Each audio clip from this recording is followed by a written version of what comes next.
تاني.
Good morning, everyone. Good morning, delegates. Welcome to day 3 of the Los Angeles City Charter Civic Assembly. Thank you all for being here. Give yourselves a round of applause for being back for weekend 2 with the Santa Ana winds as well. And please, as we have done last week in a true Civic Assembly style or fashion, turn to your neighbor and thank them for being here as well.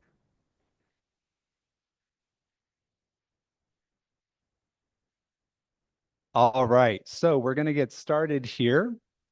And just to begin, like we did last time, let you know we took a look at everyone's feedback and started to incorporate some changes. So, um, few things to note on your tables. You should have an information packet that is stapled. That information packet includes all the questions, important information. That you all put together last week. At the end of that packet also includes some responses to your questions from various speakers. So you'll see at the end of the packet, if we couldn't get your questions during Q&A, their responses are in there. So today, do we have the agenda, Lynn? Well, Lynn can put that up in a second. But today, just to give you a sense of what we're going to be doing, we're going to be doing some more information gathering this morning. So we have a final presentation segment, but then we'll be transitioning into actually working on your recommendations through the end of the day and then into all day tomorrow. So your goal from the end of today into tomorrow will be to draft policy ideas that are going to get the most support possible from your fellow delegates. But don't worry if you have an unpopular opinion. You'll also have time tomorrow to draft minority reports. So the report will be comprehensive of everyone's view in the room. Based on your information request, Joe and others have sought out as many folks as possible to get back to you on their responses. I mentioned already in the packet, some responses are there. Joe is going to be taking some of your additional questions this afternoon, like he did on day 2.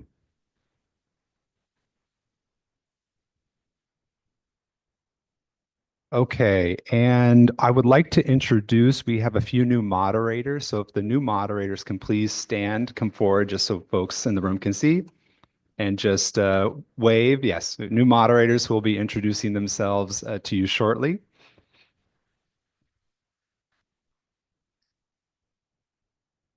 We have the slides from last week's presentations being printed now, as well as speaker lists coming to your table. And that is it for now. So we're going to dive in before we go to our first presenter block. We're going to dive into a quick reflection period. So I ask you to take 5 minutes or take a few minutes here to share with your neighbor any new information, ideas, or insights that have come up for you since last weekend. And then afterwards, I'll invite a few folks to offer to the group what was discussed. So feel free to turn to your neighbor and share what came up for you.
We'll take one more minute.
Okay, delegates, I'd love to invite any folks who'd like to share to the wider group what you discussed with your neighbors. So if you have any volunteers who'd like to share,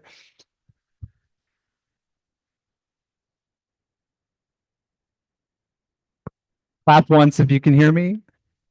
Clap twice if you can hear me. Clap 3 times if you can hear me. Okay, great. Thank you all. Glad you had a chance to do some reflecting and sharing. I'd love to invite any volunteers who'd like to share just briefly what was discussed at your table so the rest of the group can hear some of your reflections. Any volunteers? Yes, please. Oh, can we get a mic going around, please? Here you go.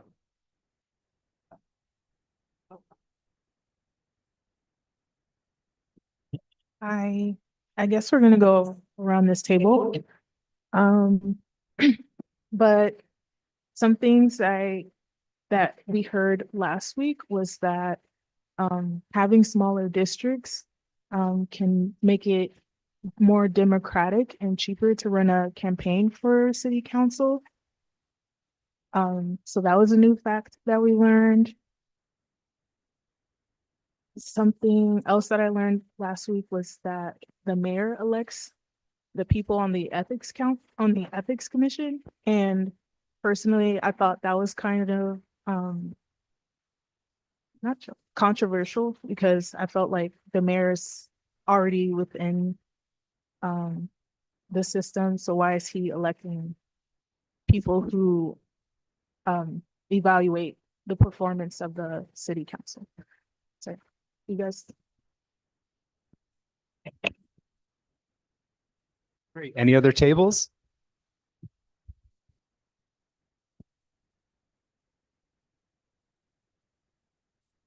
So some of the things we discussed, there's a lot of favorites on the hybrid model for more representation and a division between the responsibilities of council members. So operations offloaded to professionals and not on council members. So there could be more representation with council members, and then actual operational duties like managing street maintenance and all that could be done to someone else.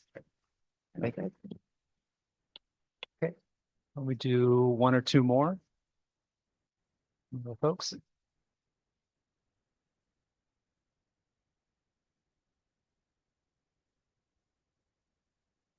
All right. So now we're going to move to, unless anyone wants to share, we're going to go to the presentation block. Okay. Lynn, could we please have the agenda shared just so we can show them? Okay, great. So on the screens behind me, you'll see the day 3 agenda. We're about to jump into the first presentation panel, and we'll have lunch. Then we'll have a debriefing answers from Joe Matthews like we had last weekend. And then we'll jump back into policy idea development and then have you all kind of make the case and start to prioritize your developments. So before we jump to the presenters, we're going to go into question development for our first presenter block. So in small groups, you will identify questions for the next group of presenters, drawing from potential questions you've collected throughout the process. I would like to, so you know who's presenting. I'm going to read the bios of all of our speakers first. So you'll get to hear who's going to be presenting and what perspectives they bring. So first up, we have Justin Ramirez, who was appointed by Mayor Bass and the Council President Harris Dawson to serve as the Executive Director of the Charter Reform Commission. So he's the staff representative. You've heard from commissioners, but he's the official staff representative staffing the commission. Prior to returning to Los Angeles, Justin served in the Biden administration at the U.S. Department of Transportation, where he worked in the office of Secretary Pete Buttigieg. He previously served as a Peace Corps volunteer in Bulgaria and in former Long Beach Mayor Robert Garcia's office as Deputy Chief of Staff and LA Board Metro Deputy. Next, we have Hannah Van Bell, who is a project manager at What About Dem, a nonprofit that helps institutions bring citizens into the room where decisions get made. During her 4 years at Agora.Brussels, a citizens movement elected in the Brussels Parliament from 2019 to 2024, she coordinated 4 citizens' assemblies or civic assemblies, especially focused on inclusion, sortition, logistics, facilitation, and participant communication. Next, we have Dr. Michael Latner, who is professor of political science at Cal Poly San Luis Obispo. His research includes voting rights, representation, and electoral system design. He is a senior fellow at the Union of Concerned Scientists Center for Science and Democracy and serves as a faculty scholar at the Cal Poly Institute for Advanced Technology and Public Policy. Then we have Michael Wu. You're all familiar with Michael Wu. City Council Member Emeritus, represented District 13 from 1985 to 1993. And then lastly, Joe Matthews, you all know he'll be addressing you all later this afternoon. Okay, so with that, I'm going to hand it off to Justin to kick off this next process.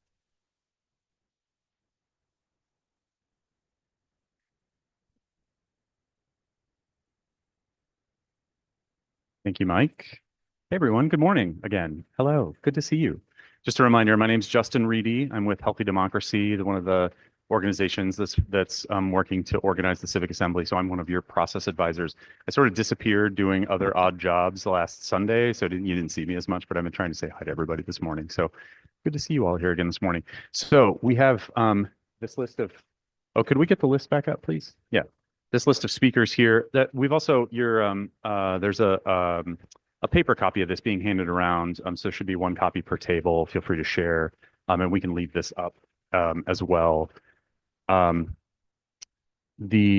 just wanted to say a couple of quick words about the speakers today and sort of your information requests and questions that you all had. So you guys generated a lot of like ideas for questions, a lot of requests for information, some specific requests of people or organizations to be represented, and there were some that we were able to get. So as Mike mentioned, we have Michael Wu as Council Member Emeritus, Michael Wu coming back at the kind of the end of this morning panel today, which is great. You guys, several people asked, could we hear from him again? So he's going to be coming back, and he's going to be addressing some of the information requests and questions that you all generated. So I sent him a copy of that list. All of the other speakers today also got copies of that, of the things that you generated that first weekend, so they could sort of see, are there specific things that you were curious about that they could be responsive to today? So hopefully they're able to sort of speak to some of those things. In addition to this, sorry, I was running around printing things and trying to get things to y'all's tables. Everybody should have a copy, every table should have a copy of the day 1 presentation slides and the day 2 presentation slides. There's one packet, that's like a lot of paper. So we didn't want to make like dozens of copies of those. There should be one of those. It's like a kind of a thick packet. Yeah, Mike's holding it up. See here. Those are the copies of the presentation slides from the first weekend, days 1 and 2. There's also one packet of information that has just sort of like a list of all of the things that you guys generated the first weekend, these information requests and questions. And then there were some of those things that we were able to get written responses back from people. So some people asked questions about Dr. Jasso from Loyola Marymount and his group study. We have copies of his remarks at the back of that packet. So he answered some questions about some of the survey information. We also got the questions from Stephen Erickson, one of the Zoom presenters. Do you guys remember when the Zoom like totally went haywire and crashed, and we all had a good laugh about that? That's maybe an all-time worst Zoom experience for us, by the way. Just so you guys know, you're special. You get to experience like it doesn't get much worse than that. But we bounced back anyway. Stephen emailed us some written responses to your guys' questions. Those are in that packet that there's a copy of at each table. So feel free, please remember to share that sort of around your group. If folks wanted to read that information, we'll have a little bit of reading time today as well. There were some people we reached out to who unfortunately were not able to come or we did not hear back from. We reached out to Commissioner Thomas to come back and did not hear back from him. A couple of people mentioned Mike Bonin, former council member who stepped down after the Fed tape scandal. And we did not hear back from Mike, unfortunately. The person who's in charge of Empower LA, the community neighborhood council system, is out of the office right now and we did not hear back from them. There were a few other people that we reached out to that we tried to get, but people had various schedule constraints and were not able to join us, unfortunately. But we do have some good people here, I think, today, which leads me to introducing sort of the next thing you're going to do, which is you're going to break up into groups pretty quickly. This will be maybe about 15 minutes or so to think about and talk about sort of like questions that you want to ask the speakers today, that may be in addition to the kind of questions and information requests that you have already made, or maybe it's revisiting some of those questions or information requests from the first weekend. So in another way, we're trying to be sort of responsive to some concerns about like noise in the room and giving you guys kind of quiet space.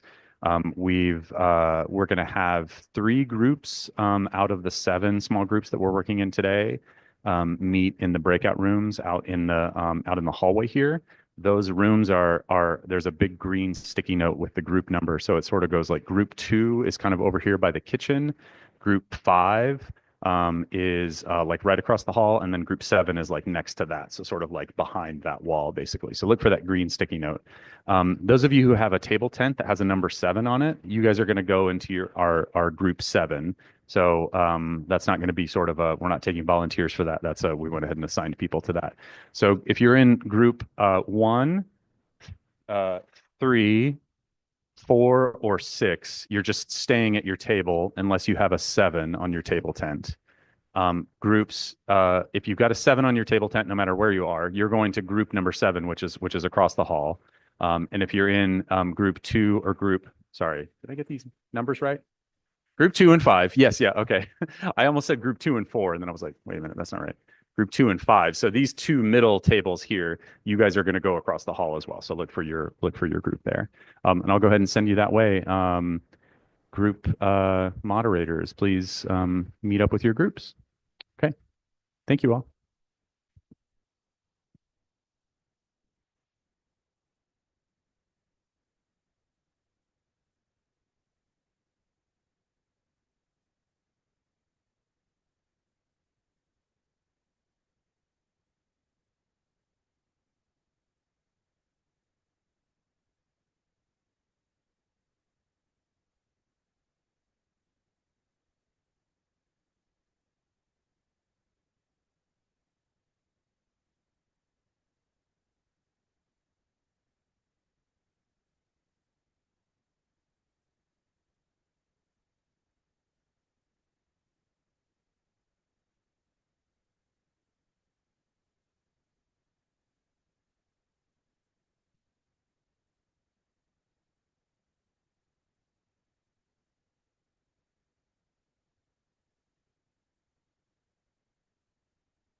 Yeah, I'm gonna stay quick.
Hey everyone, welcome back. If you can hear me, clap once.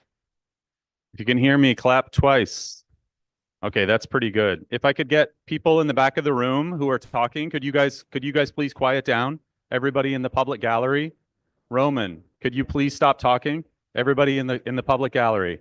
Yes, I am calling out the public gallery now to stop talking. Thank you. Hello, everybody. Am I on the live stream? I'm gonna just take a knee here. I just wanted to say really quickly, I sort of misspoke or wasn't stumbled over my words when I mentioned several of you asked if we could have Mike Bonin, former council member, come and speak, and I said something about the way I phrased that was indelicate.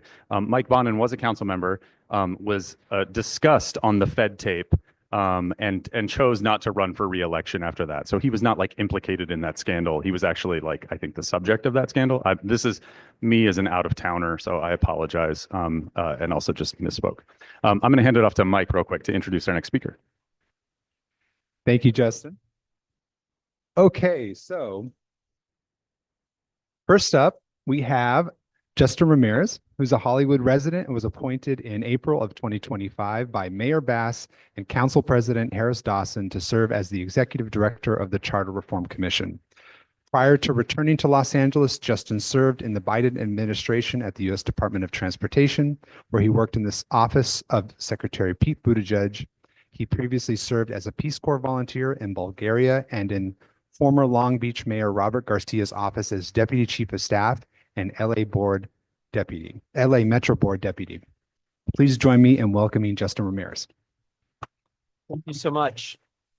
Thank you. I'll just say it's great to be here with you. Thank you all for giving your time out as LA residents to contribute to the discussions and the discourse of improving our city. It's really, I work with our commission of volunteers, and I know how much time they're putting in, and you're putting in time on your weekends, which I'm sure are valuable to you.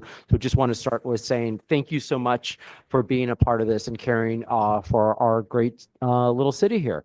I'll just kind of give an overview of where the commission is, where we started almost a year ago with getting the commission up and running, and starting first with initial 7 commissioners that were all appointed by various elected officials, including the mayor, the council president, and the council president pro tem. And then taking that group and appointing an additional, initial 8 commissioners, and then appointing an additional 5 commissioners for what will finally be, as of next week, and a total of, or actually as of today, a total of 13 commissioners on the commission. We've had one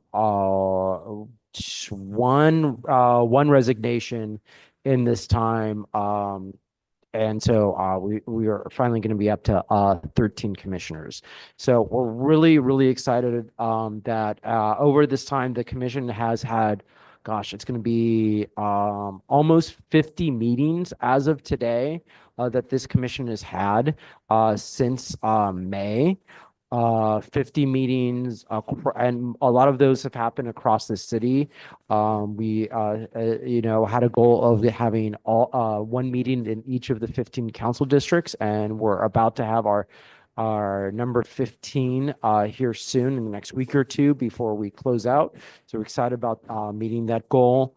We started off really with study sessions where the commission heard first from the history of the city charter, what the last city charter process looked like in 1999 from members of those charter commissions, because there were two, and hearing about their process and hearing about what has changed in the last 20 plus years since that process came to fruition, and what that process, what the impacts of that process were to the city in the last 25 years, and what changes could be made to improve. Because when you make a change and you implement a new process and new programs, you've got to do evaluations, you got to learn along the way. People can say, oh, this didn't work, you messed up and this didn't work. It's like, okay, this may not work like everyone thought it was going to be, but let's see how we can make improvements. Let's learn, let's adapt, let's iterate from this. So there's been a lot of and hearing from people. Big example is neighborhood councils came from the 1999 process, and we've heard from a lot of neighborhood councils about what they like and what they don't like. And we got recommendations on improvements that they'd like to see. So there was a lot of great input from neighborhood councils and in that. And we also heard from a lot of people, quite frankly, within City Hall, from department leaders and former department leaders, retired City Hall staff who, really saw from the inside of, if you will, the sausage making of what it takes to run these various departments and teams, and what works and what doesn't work, and what improvements can be made. So we had a lot of study sessions. Then the commission really moved into a focus on what are potential changes.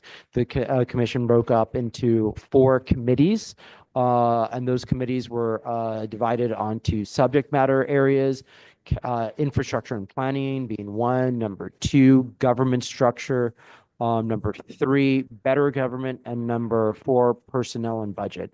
And basically all of the areas that the commission is focused on fell into one of those 4 areas. And so many committee meetings were held. Those committees heard recommendations, and then those committees, to a certain extent, made some decisions on those recommendations. And then the last step that was most recent was that the commission decided to have an ad hoc committee, which is a complicated structure to explain if you understand the Brown Act. And if you understand the Brown Act, you're better than I am, because I don't quite understand the Brown Act every day myself. It's a complicated beast that it is. But an ad hoc committee was formed to delve into all of those recommendations, and to kind of streamline a process of sending, because to be frank, and I said this in the beginning to all the commissioners, you're going to get a lot of recommendations. A lot of them are going to be conflicting, quite honestly. You can't, there are going to be recommendations on a certain subject, and they'll be conflicting. You can't just accept both those sets of recommendations. You have to make decisions. And then there's also the limitations of the time frame that we have. We have to wrap up all of our recommendations and write all the charter language and send it in a document to the city council by April 2nd. So we have a ticking clock. I like deadlines. A famous Walt Disney quote is that everyone needs a deadline. Deadlines help people keep their eye on the ball, knowing how much work they can get done. We can always use more time, but there has to be someone saying it is time. So that is the deadline this commission had. So it forced them to really make some decisions, make some cuts. And now we're at the point where the commission has had several meetings where they've approved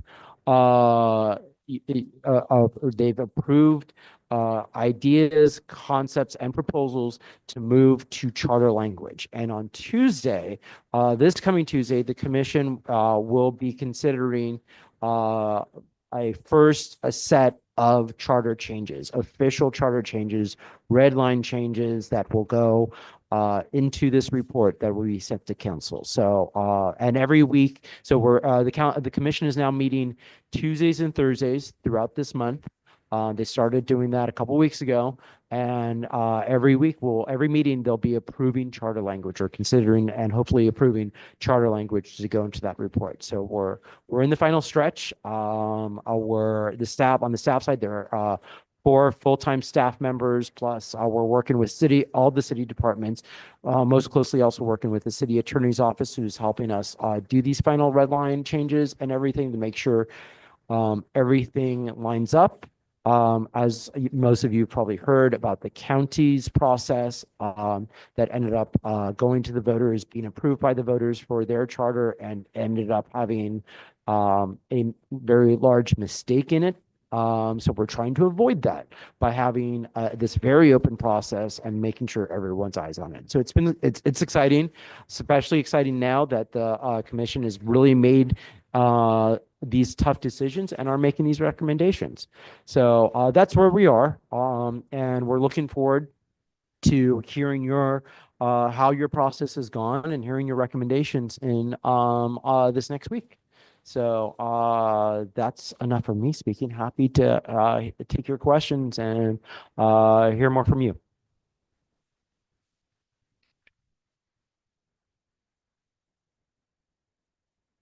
Thank you, Justin. Okay, let's start the stack. We have Monica over here first, Ram, and Jonah. Here we go, Monica. Hi, I'm Monica. Hi, Monica. I have a question for you. I wrote it down. How will more council members raise the voice of the community members across LA?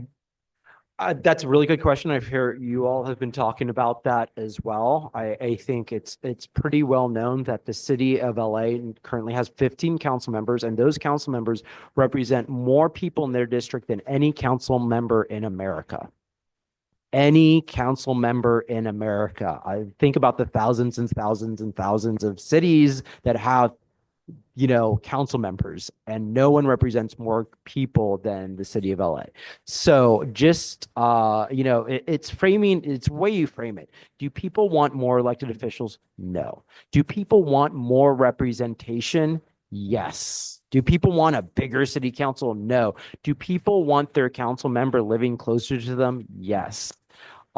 So that's the way this commission has looked at it, and that framing, definitely looking at both sides of that question. But just having someone who represents far fewer people, who lives closer to you, there are certain districts that, depending on what time of day, it could take 3 hours to get from one end of the district to the other, just because of how they're drawn. So this commission is moving forward on 25. That is a 2/3 increase, for the math expert in the room, 2/3 increase in the size of the council.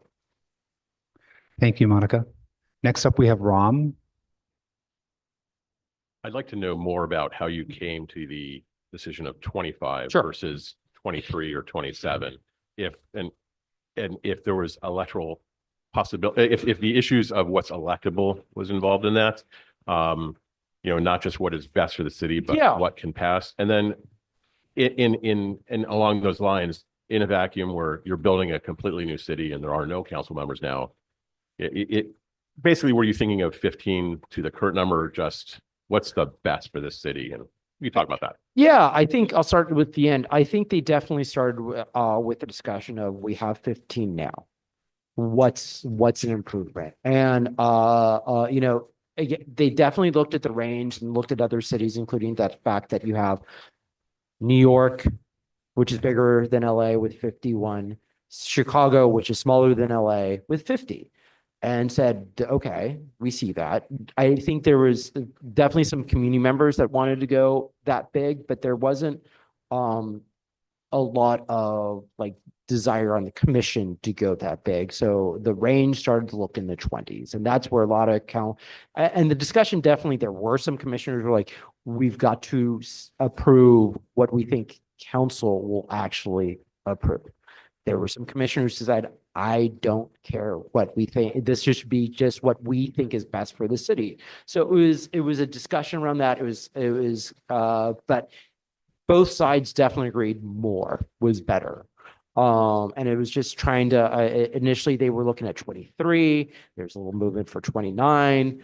And then I think one commissioner said, you know, 25 is good. I think 29 is better, but I'll take 25 as a win. You know, so that it's compromising and consensus, and that's the consensus got the commissioners for the most part to 25. Great. Thank you, Ron. Next up, we have Jonah. The other button. I can hear you. I'll repeat your question. Oh, they've got other microphones for you too.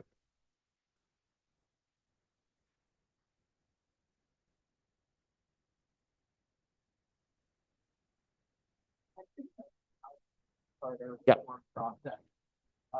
And I don't think we've actually gotten a speaker on that so Oh, far. So sure. I would like if you could go into more detail on that and specifically how your process and different. questions are different. Absolutely. So, the county had a process, and doing this the best that I can. I was actually mostly living in DC when the county did this process, but as a LA County native, longtime resident, I kept an eye on these things. So the county didn't have a commission like this giving recommendations. It was basically it was the 5 county supervisors kind of like talking and discussing various ideas, including, you know, a countywide CEO or countywide leader to be directly elected by the residents of the county, and an expansion of the county board of supervisors. There are 5 supervisors currently. And you know, the saying is there are only 5 people in the world who think that only 5 people should represent the county of LA. A few of them, I think, you know, got to a decision and had a consensus that they would go forward with increasing the county size. I think I want to say to 9, and appointing and kicking start a process for a countywide elected leader. And now they have an advisory board that's helping them guide the implementation process. I got a couple of friends on the board that are doing that. I don't think it's called a board. So now they have an advisory board. It's kind of reverse what we're doing. This commission is the advisory board that will send the recommendations to council, and council will decide what goes on the ballot. So that is where they are right now. They're trying to figure out the implementation process and how all these things change. Now that you have 9, you'll have one day 9 county supervisors.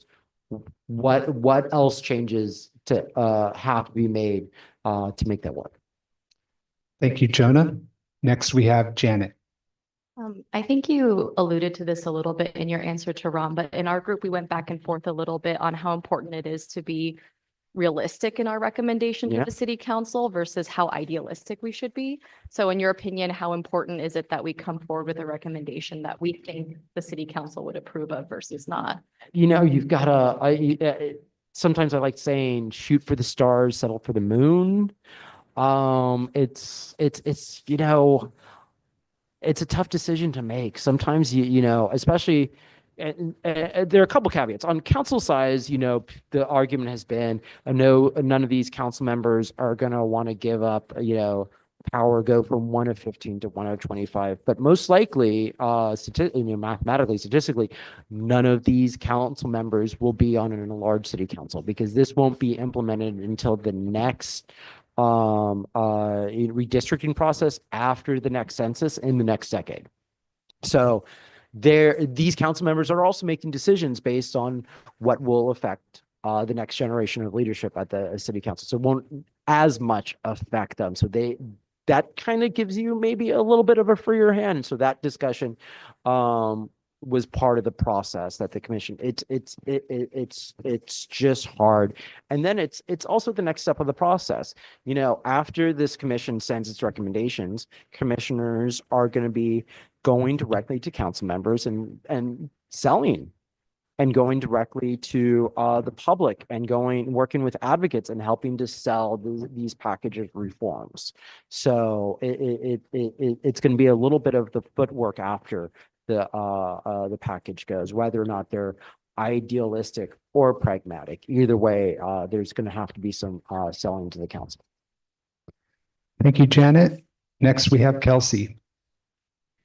Yeah, so you mentioned that there was also a better government subcommittee that's been working on separate reforms. Yeah.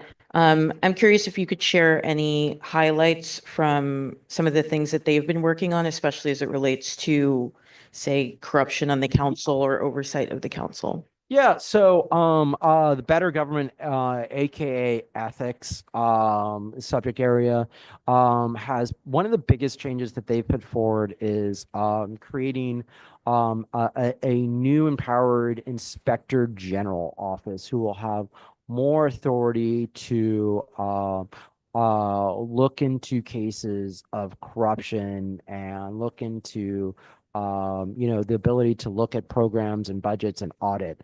It's no secret that there might be 1 or 2 former LA City Council members currently sitting in jail. So that is kind of the lens that this commission is looking at some of these changes. Again, it was a little, there was a spectrum of recommendations that the commission has heard so far. Certainly, there was a push for the citywide elected controller to have a lot of these authorities, but where they came together in the end, it was putting forward, an independent inspector general that will be in the housed where the ethics commission is, appointed by the ethics commissioners, not appointed or elected. So this is where they end up landing. That's one of the more significant changes that the commission has moved forward in that area.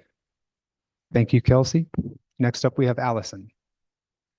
Hi. Hi. There's been a lot of discussion over the last weekend and in the room about the different structures of the city council. So single member, multi-member, Yeah. hybrid. And I think there's a lot of enthusiasm and interest in the alternative structures, but I know that you are not recommending that. So I'd like to know a little bit Sure. about why you're not recommending those. Sure. I think, and it's still technically, it's still, I think, going to be a discussion point before this wraps up. Because again, they move forward on ranked choice voting, which is a new for LA, new way for residents to vote. I'm a former San Franciscan, so I voted in ranked choice voting, and it is the first time you do it, you're like, what? But then you're like, immediately afterwards, you get it. You do see a lot of those benefits, and see like, oh, I just had to vote really one time, and I don't have to go back. So a lot of commissioners heard about those experiences and just heard how it's done in San Francisco, New York, and some other places. So that's moving forward. The expanded council size is moving forward. Those are 2 significant changes to elections and structure that this commission is putting forward. The additional change of multi-member districts, again, it's not completely off the table, but it's mostly off the table. I know a lot of commissioners just felt like was maybe too much change. They're still implementing it technically in the city of Portland, where they recently had an election process that had this structure go in place. I know that it took them a long time, if they still haven't, even to elect their council leader. So that when I say still implementing, it's like they're still trying to figure out like how this works for them. So whereas, I said this earlier, we can be incubators of democracy, but there's not a lot of like desire to be like, let's try something brand new that not a lot of people have tried. Plus there might be some issues with California state law when it comes down to it as well. So that was raised as well, because for example, at large elections have been basically banned in the state of California for cities. So this is kind of an untested hybrid.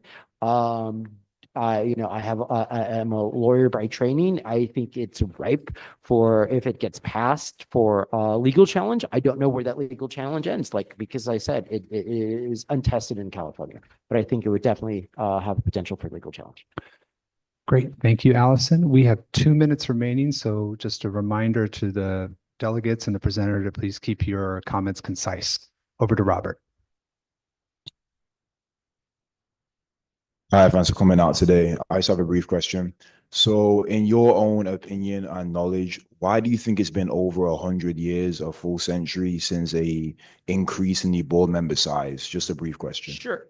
It changes hard, honestly, and it went to the ballot in 1999, and voters, the voters had two questions. Question number one was basically approve this new charter. Question number two is, okay, also, do you want to change the council size and increase the number? And question one passed, question two did not pass.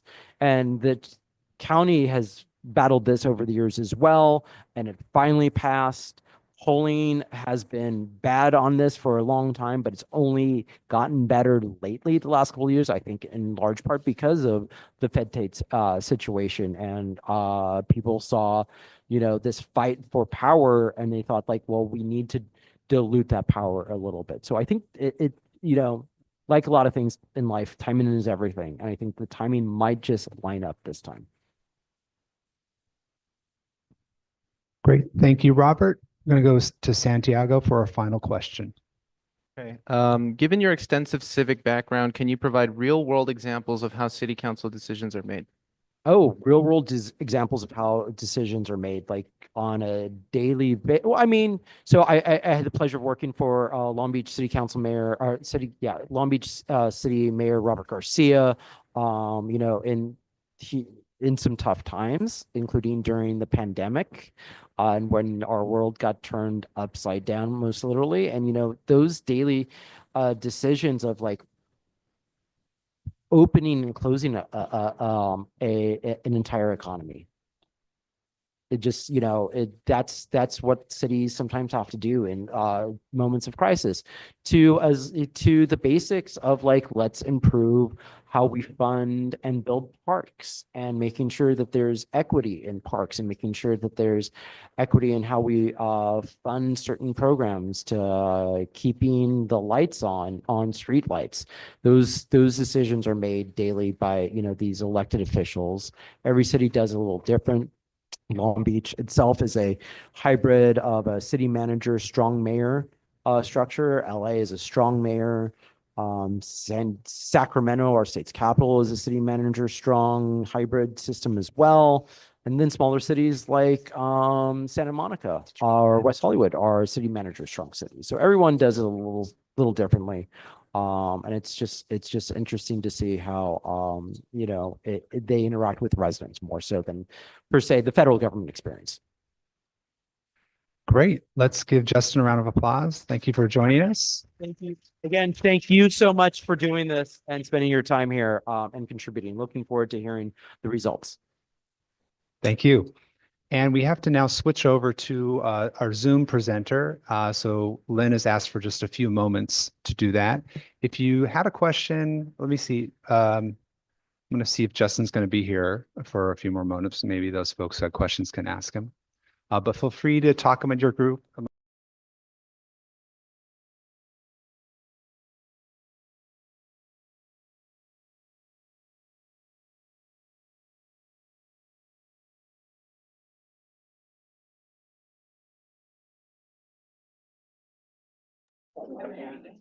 I also wanted to ask.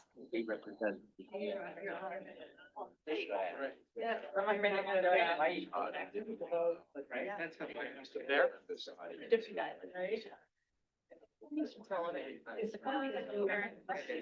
can you hear me? Okay. Can you I turn can off, hear can you you. come off mute? Yeah. You hear me?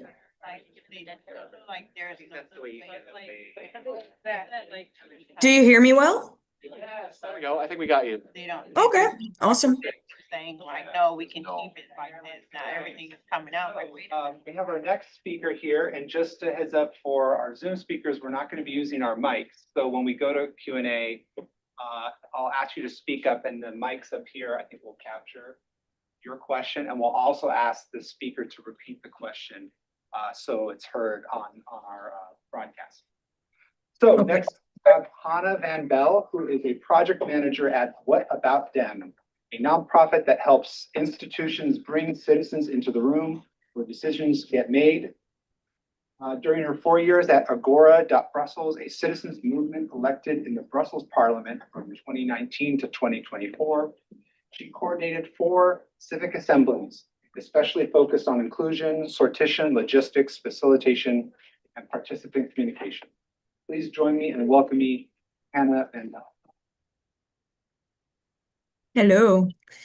Thank you for having me. And just for your information, so it's now 8:20 p.m. on a Saturday in Belgium, and I'm actually at a wedding, and I just found myself a spot somewhere, but I don't know this area, so maybe something will happen in the next 20 minutes that I cannot foresee. So we'll see. We'll make the best out of it.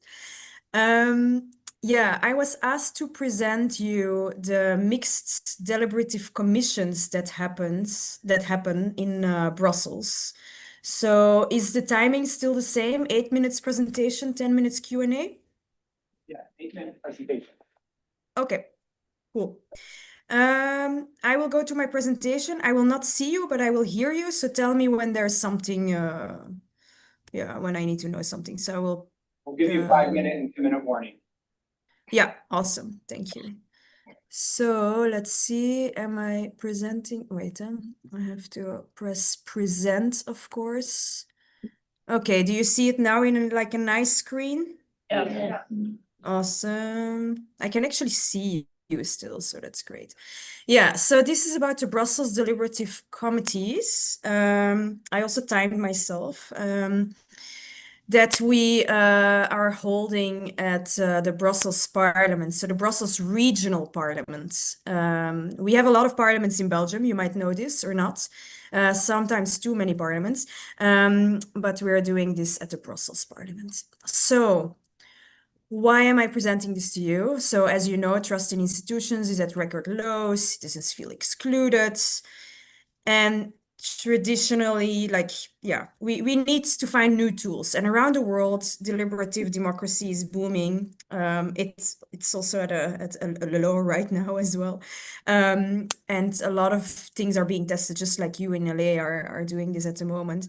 And in Brussels, we took it quite far. So we have institutionalized citizens' participation inside the parliament since 2020.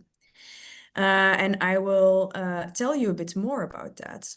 So we stopped asking, how do we consult citizens, right? Like we start from the politicians and we consult the citizens, and we started to focus more on how do we share the power. So it's world's first permanent deliberative committees where they mix randomly selected citizens and members of parliament. We talk about 45 citizens who are randomly selected. I will give you more information later. And then 15 members of parliament, and they deliberate together and they co-draft recommendations. The parliament is obligated, so this is written, as you can see in the Article 42 of the Rules of Procedure, they must respond to all of the outcomes within the 6 months afterwards. So this is a big commitment. How did we get there? We had an election, a regional election in 2019. And before that, the Greens, they were testing different types of deliberative democracy. And in their manifesto, they recommended, if we get elected, let's mix commissions with citizens.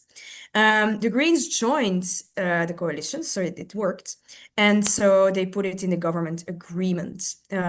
My colleague, Jonathan Moskowitz, the founder of What About Them, he was also part of this. That's why we were asked as well. And I was also, as being part of Agora Brussels, I was also part of the preparations of these deliberative democracies. So what happened was we had a bunch of Zoom meetings because it was also the beginning of 2020. Yeah, thanks. And there were delegates from almost all of the parties that were invited to co-create this idea. If you do it like that, you are ensuring sustainability because the parties know what we're talking about and they are co-creating, they're investing themselves in it. So it's not just a majority of the parliament that is carrying this, it's almost all of the parliament. Now let's see at the structure of these mixed commissions. We have the citizens, 10,000 invitations are sent, and we have different criteria: age, gender, geography, so like where they are localized in the region, which languages speak, and educational level. They are mixed with the members of parliament. So if a topic is chosen, for example, related to housing, it's the committee, the parliamentary commission on housing that will be addressed to go into this topic. And 15 MPs from that commission will be mixed with 45 citizens. We do this 5 days long over 3 months. What are the phases? They have to meet each other. They have to learn about the topic. Then they deliberate. Then we go into recommendations, and then we do follow-up.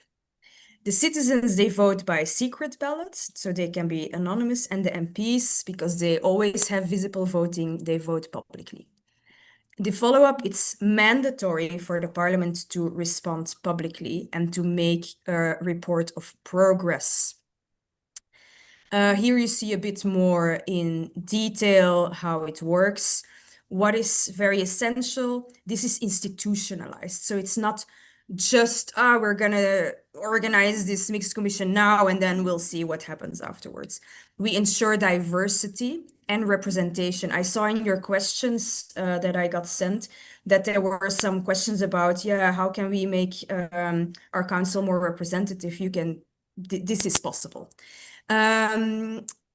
Continuous evaluation, improvement. So this is a bit more in detail. What worked well, we would pay the citizens for coming. This was 80 euros a day, something like that. So you really need to have a budget for it. We try to remove as many barriers as possible for participation.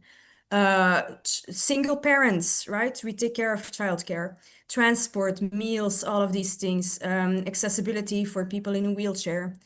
Brussels is a multilingual city. So we had multilingual invitations. We also had interpreters. We had a buddy system.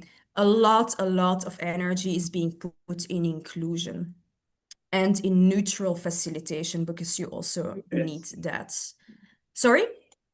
2 minutes. 2 minutes? Yes, thank you. Okay, these are examples of the topics. So far we've had 6 mixed commissions. The first one was on 5G. We had on homelessness. You also see the outcomes here. For example, let me say, urban noise in 2021. The outcome was there's reduction in the emergency siren levels. So yeah, these are just a few examples. The next one will be organized in 1 month. Why didn't we have one between 23 and 26? Because we had elections and we didn't have a government for almost for a bit more than 600 days. So that's also part of it. What did we learn? So transparency is very important. So every cycle that we organized the commission, we would improve it for the next one. So we learned a lot about transparency, how you do information design, the follow-up, recruitment, all of these things. So it's important that you learn each time from your mistakes. And what did we, so this is a bit what I've already repeated. What are some of the outcomes? 82% of participants report better understanding of politics, which is very important. Like, how do we do politics? How do we get to a law? All of these things. And 95% of MPs, they say that citizens contributed constructively. That's also very important. There's a cultural impact, many impacts, but also challenges. Long-term funding, it's costly sometimes, and also creation of citizenship leave. If you want citizens to participate in a process like that, they need to take sometimes time off of work or find childcare or something else. So we need to support citizens a bit more in this. Also public visibility. Many people don't know that we're doing this. How can we bring this to a broader public? And evaluation as well is a challenge. I will see how many do I still have. Yeah, I can still tell you a lot of different things about this, but I think my time is up, right? Yes. Yes. Want to take another minute? Go ahead. Okay, let's see. Okay. Sorry? Oh, I thought I heard something. No, Okay. no. If you'd like to take another minute, please feel free to do so. Yeah, I can. Okay, fine. Yeah, there's a lot to tell. Huh? So, yeah, what we also need to guarantee is cross-party stability. This is very useful, actually. If, you know, in politics, there's a lot of transitions, a lot of changes, but because it's institutionalized, it won't affect this. So that's a good thing. Okay, why permanence versus, yeah. Yeah, voilà, I think I already said this a bit. Yeah, this is a nice overview. So political instability, reforms depend on who governs, and when you have institutional permanence, the process continues regardless of government composition. So the participation becomes part of the procedure, not just an option or a project. And there is also a permanent secretariat. So it's very important that you have staff of the council that becomes familiar with the process and that also carries the process. That's also very essential. Yeah, and then what matters as well is that you start from a real question that matters to both citizens and politicians. Yeah, I think we're good now. Voila. Thank you, Hannah. All right, let's give You're Hannah a round of welcome. applause. We're taking questions in the stack. And what we're going to do is if you have a question, I'll introduce you. If you can please speak upwards. There's mics somewhere here. Hannah will hear you better. And then Hannah, if you don't mind just re-articulating the question in a concise way so our audience online can hear. First up is Robert. So after that, shout it, yeah? Yeah, I think you just speak up. Okay. Like, literally up. Hi, Hannah. Can you hear me? Yes, I hear you well. All right, perfect. So I'm actually from Manchester in England, where we have 96 council members for 500,000 people. So I've seen how the European council members and the boards can work. And whilst I do prefer it to the way that Los Angeles currently has it, one of the problems that I've noticed in Europe is that there can be a lot of gridlock, a lot of slowing down of getting things through. And I wanted to ask you, how do you think is the best way for LA to change its council member board, but also limit the amount of gridlock and bagging around that it can take? Because in LA, things can't move fast, and that's what's good. I think that's what helps the economy out here.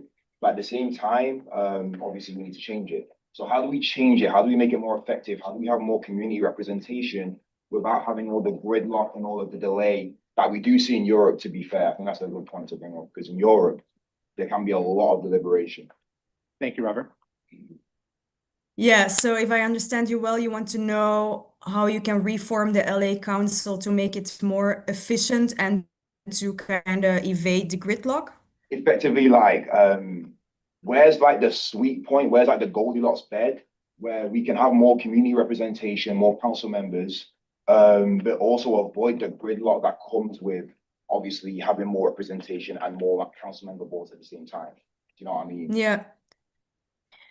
How, Okay. how do you think is the best way to go about it? What do you think is a sweet spot? What do you It's a very good question. I don't know enough about the LA City Council.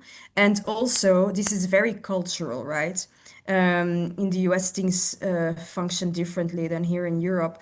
And one of the thoughts I had on this is if you do really deliberative democracy, this can be slow sometimes. It can be because you do deliberation, but you will have an effect that things are carried more widely and broadly, which on the long term is so much more interesting than having a few people at the top making very fast decisions, right? So I think I hear in your request a kind of wish for more representation and more community presence. Yeah. Yeah. Yeah. Just finding the sweet spot though, you know what I mean? Yeah. The sweet spot would be to have, in my opinion, to have a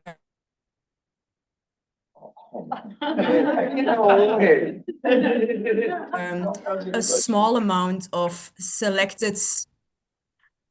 Oh, Anna, Yeah. we Did lost I you miss there. something? Yeah, sorry, we lost you. You said the sweet spot would be, and then your sound. Am I back now? You're back now.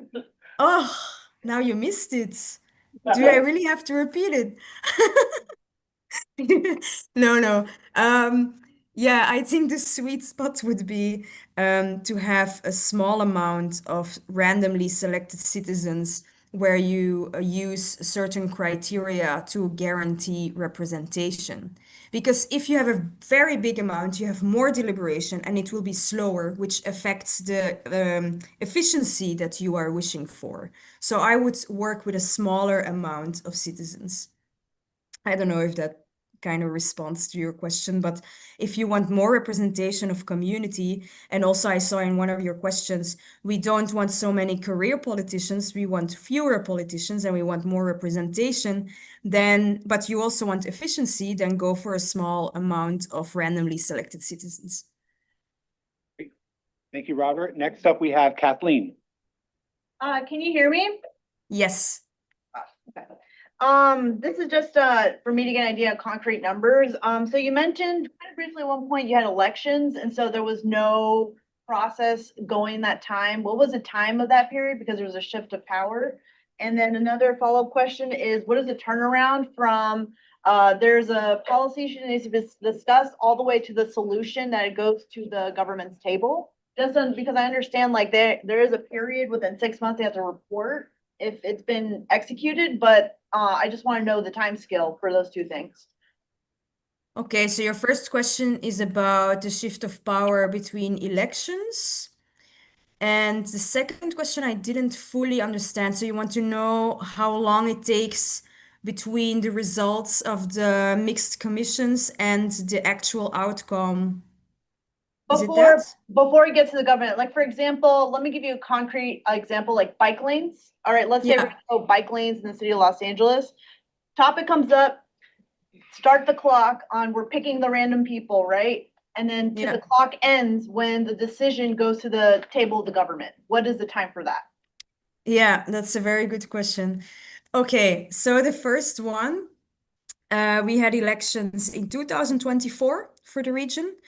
And the parliamentarians who were elected, they only succeeded after, I think, 627 days or something. So almost 2 years to form an actual government. And the actual government was formed 2 or 3 weeks ago.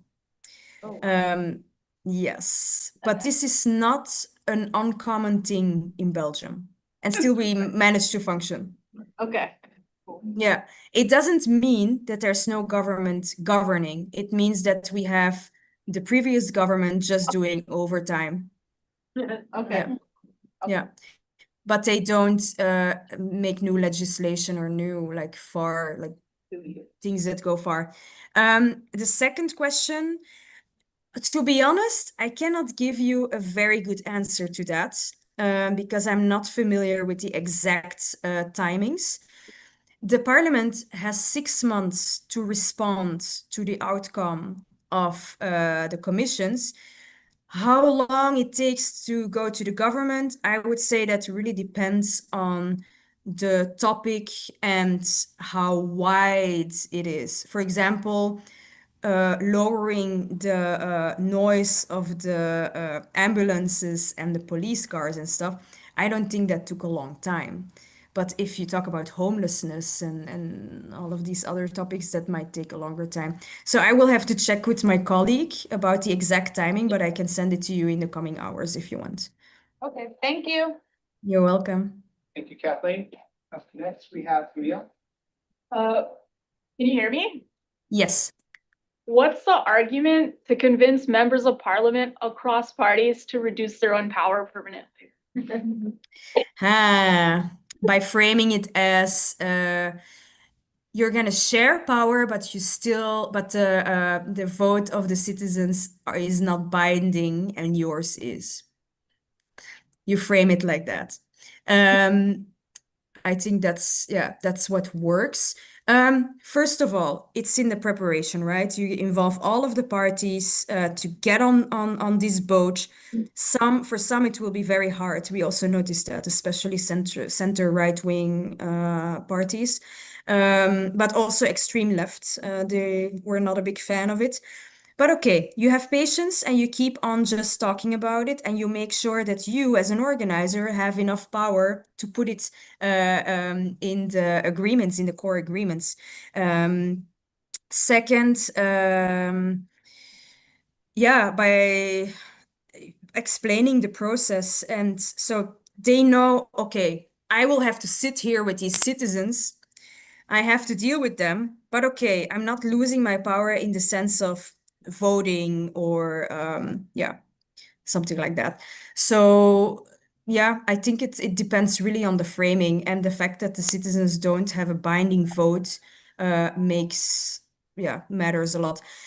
At the end of the process with these mixed commissions, most of the members of parliament who are skeptical, they will see the value of it because they have experienced it, and they have met citizens who actually maybe had an influence on them or the way they think or etc., or had good ideas.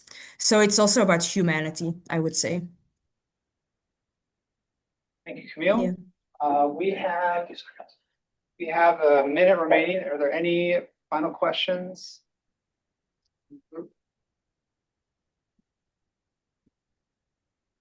Yes, Harrison, last question. Yeah, so my question is a little bit like more broad, but I'm just curious, like your thoughts and maybe the organization's thoughts on like how large can this scale?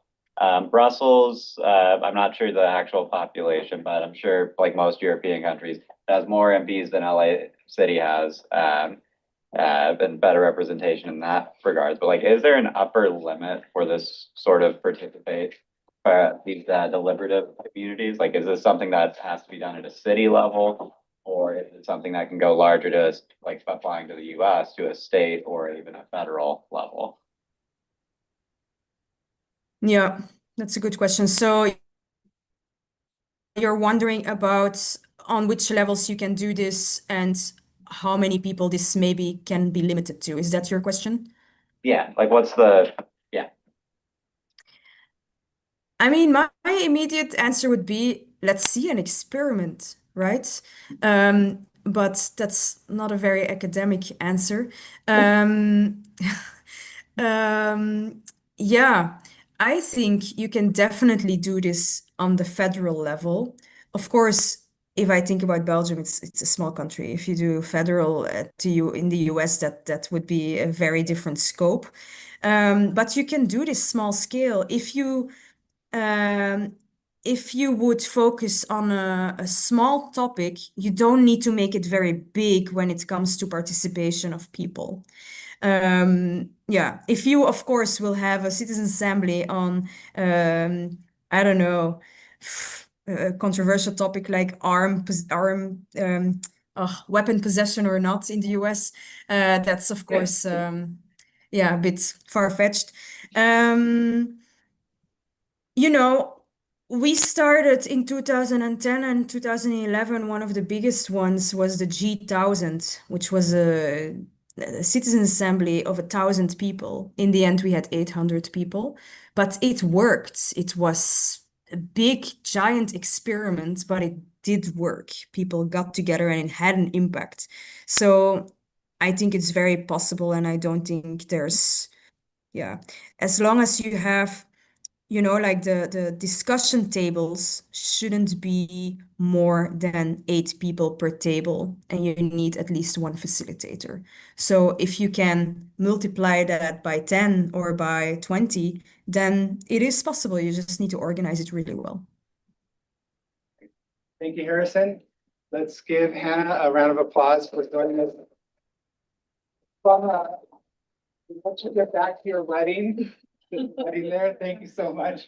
Yeah, you're welcome, and good luck with your organization, with the assembly. Don't hesitate to come back to us with more questions, and I will try to find an answer to that timing question, because it's also an interesting one. Good luck. Thank you. Well done. Bye-bye. Okay, our next speaker is also joining us via Zoom.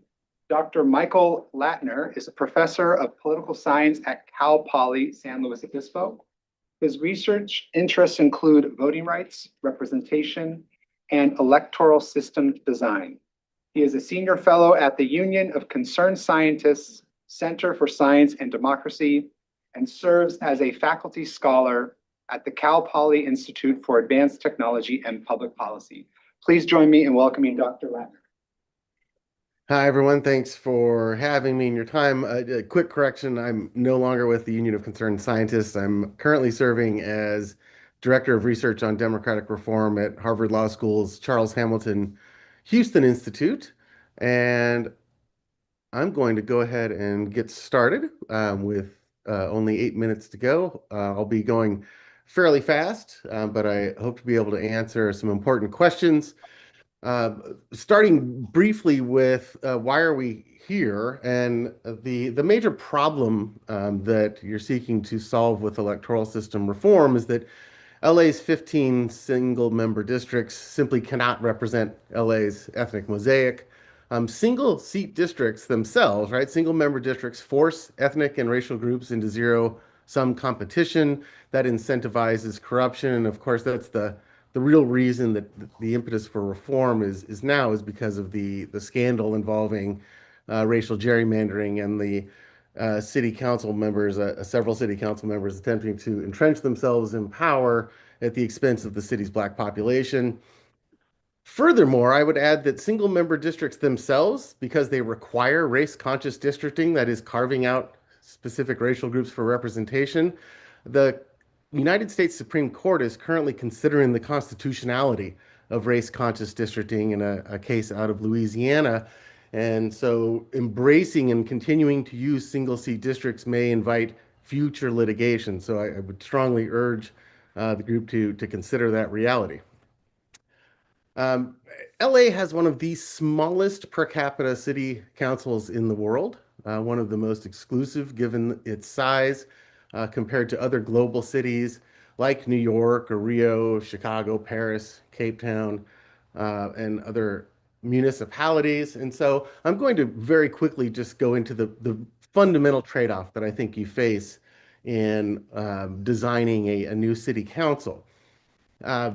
The fundamental trade-off is that you can either have smaller districts and a larger council overall, or large districts and a smaller council. I know that this is a major piece of contention is looking at, just what is the right size. And so you've got to think about how do you get to that sweet spot where you are, you still have a number of counselors who can do work and get things done, but you're also adequately representing the ethnic and racial diversity and all the diversity within Los Angeles. And so I'm going to just go over a few alternatives here.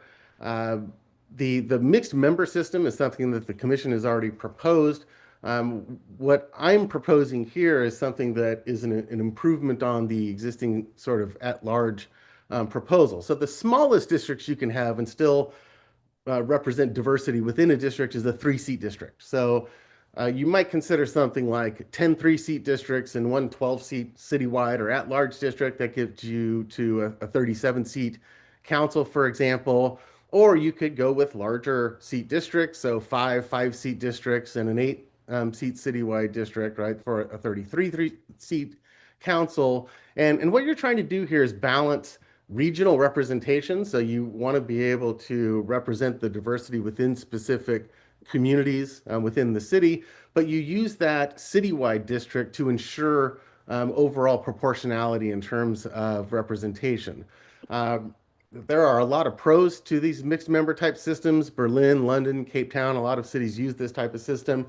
The real con is that it is more complex than a simple citywide district. If you really want to go with a minimal sized district, you could have a 23 or 25 seat citywide district elected proportionally.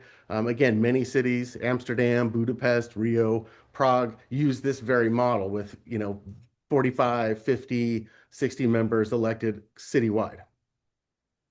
Another way that you can balance the size of the council versus the size of the districts is to vary district magnitude or the number of seats within districts. And this is something that's done in Paris, for example, and actually a lot of cities that are democratically elected use this sort of balancing technique.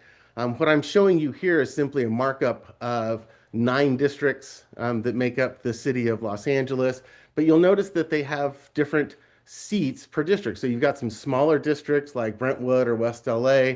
You've got a larger district in the South LA Harbor region that would be a 9-seat district. And just for illustrative purposes, if we look at the racial composition of each of these districts, we see that even in the small districts, you're still getting a majority group that'll get 2 seats and a minority group that'll get 1 seat. And in the larger districts, like the Harbor District, you're really representing the full racial and ethnic diversity of those regions. Even with this sort of a districted system, you're still getting very good proportional outcomes.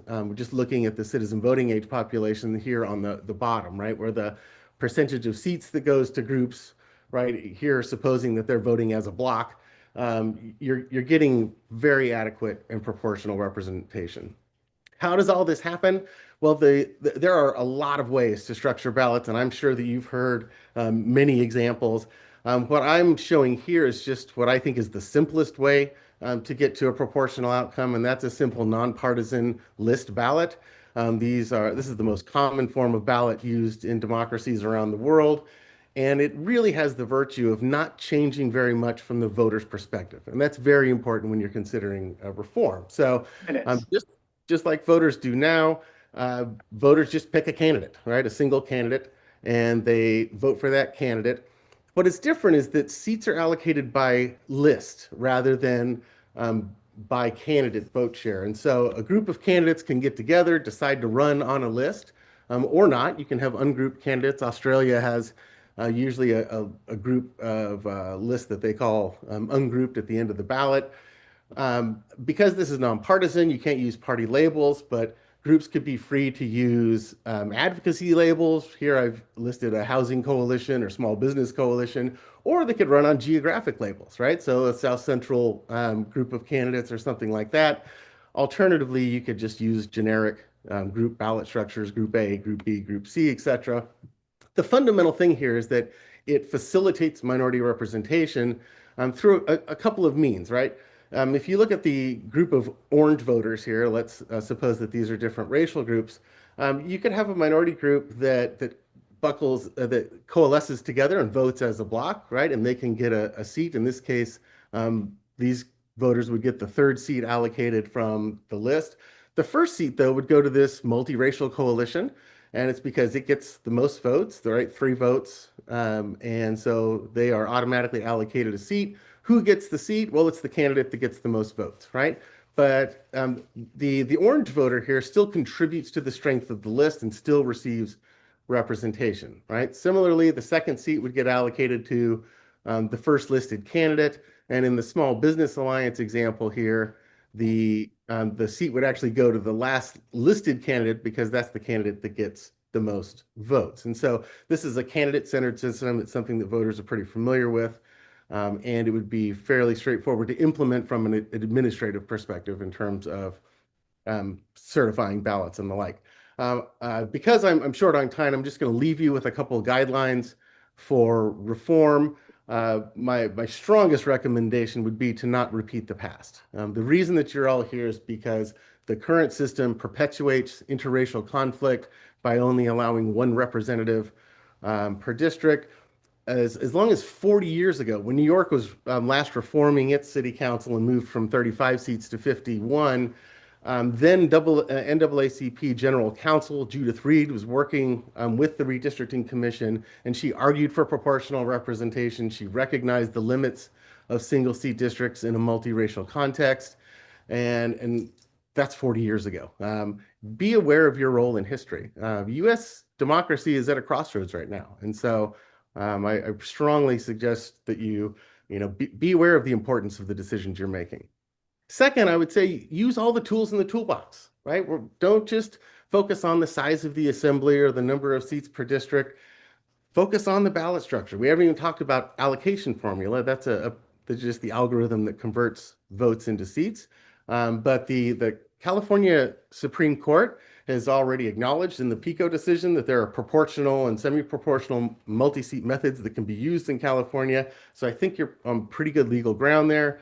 And finally, I would just strongly suggest that you resist the temptation to micro-engineer, right? And that's what we're basically doing now is carving out specific populations where the government is actually deciding who does and does not get representation. There's a lot more complex ballot structures that you could experiment with. I'm a huge fan of experimentation, but for the purposes of getting voters on board and restoring public trust in this system, I strongly urge you to keep it simple. And there, I think I'm a little bit over time, so I'm going to stop and open it up for questions.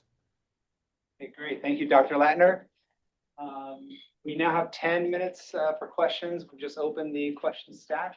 First question is to Allison. And Dr. Latner, if you don't mind repeating the question, just so that our folks who are joining us via live stream can hear, because our questions aren't mic'd to that source. Over to Allison first. Hi, Dr. Latner. Go Mustang. My question is about ranked choice voting, which you didn't specifically cover, but we've been hearing a lot about it over these past couple of days. And we're hearing it's very popular. People are really embracing it, but we haven't heard, are there any cons to ranked choice voting? Sure. Well, let me say at the outset that I'm all for experimentation. I think what they're doing in Portland is an important experiment. I don't actually see the benefits that you get from ranking ballots. There isn't much evidence that it, in the few places around the world where it is used, it doesn't really facilitate the sort of moderation that its advocates often claim.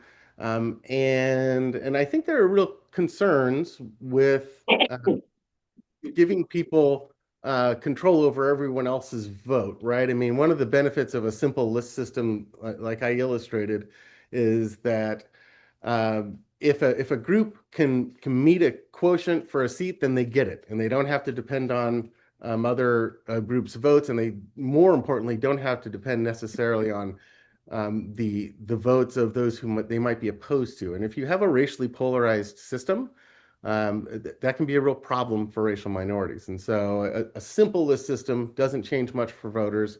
And I just, I don't see really what the benefits of STV are. And there are very few countries that use it. Thank you, Allison. Next up, we have Mo. Mo, you can just ask your question directly. Okay. Hi, Dr. Latner. The question that I have is, on the slide where you showed how seats could possibly, be voted for, like using small groups. And one of the examples that, was on there was like, say, for a small business group, right?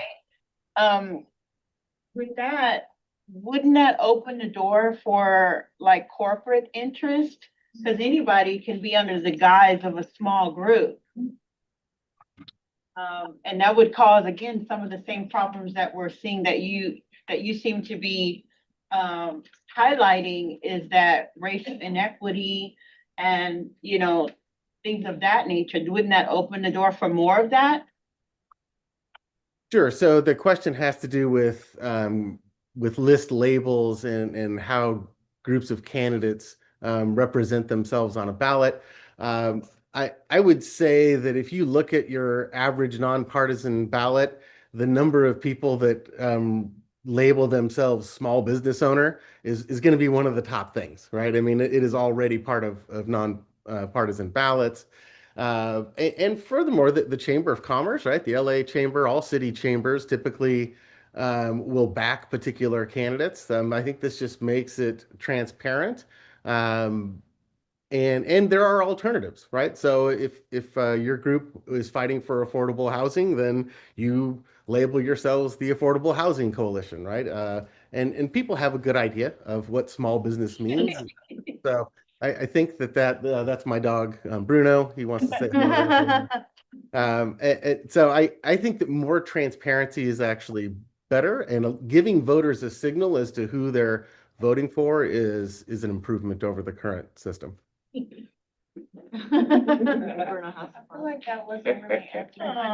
Follow-up question?